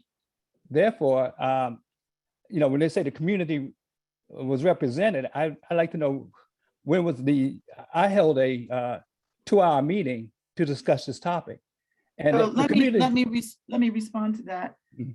I'm sorry, I'll let you finish your question. I'm sorry, but then I'll respond. So my question is, you all go ahead and vote however you see fit. But I disagree with it, with the analysis. I think there are errors. There are factual errors that need to be addressed, and I'll just address them at my ANC meeting, and we'll vote as appropriate. Then when the HPRB looks at all of the recommendations that are coming from all the different sides, they'll make a decision, and at the end of the day, they'll decide one way or the other what they're going to do and what they recommend. So let me respond, please. Sure. And I'll start by saying that we both know that our commission's a butt. We often have occasions where we both have to weigh in on an issue. Correct. There's no obligation for us to have the same opinion. Correct. No one in this commission is suggesting that our response has more weight or less weight than yours. But I also want to respond to someone in the course of responding to you, also say to Paula Edwards, we have no obligation to fill you in. I don't, that's not the right way to phrase it. I don't know how best to say it, right? Like, you're allowed to run your SMD and your commission. Correct. In the way that you see fit. With all due respect, you have every right to do that, right, as do we. Correct. So our commissioners who abut that SMD and that project have held meetings, have weighed in and done their due diligence and arrived at their conclusion. No one is going to sort of look down their nose at your analysis and your recommendation, because we're going to give you the courtesy of knowing that you have every right to weigh in differently. And I think that my commissioners deserve that same respect and that same accommodation. So I don't understand why our taking a position that is different from yours has become such a heated debate, as if we're not allowed to do that. It's become an issue on listservs. My commissioners have been mocked, which is unacceptable. I mean, not by you. Also, let me say that. Let me be very, very clear. I'm not referencing your behavior at all in this, but we have every right to weigh in. We have every right to disagree. And if you choose to submit a resolution that is somewhat different than ours, I respect your right to do that. And I would hope that my commissioners' rights to do the same would also be respected. Toll Brothers came to us. We didn't seek them out. They came to present. They came to the Lion's Den. And if they don't like the outcome, they should have been better prepared when they came to the meeting.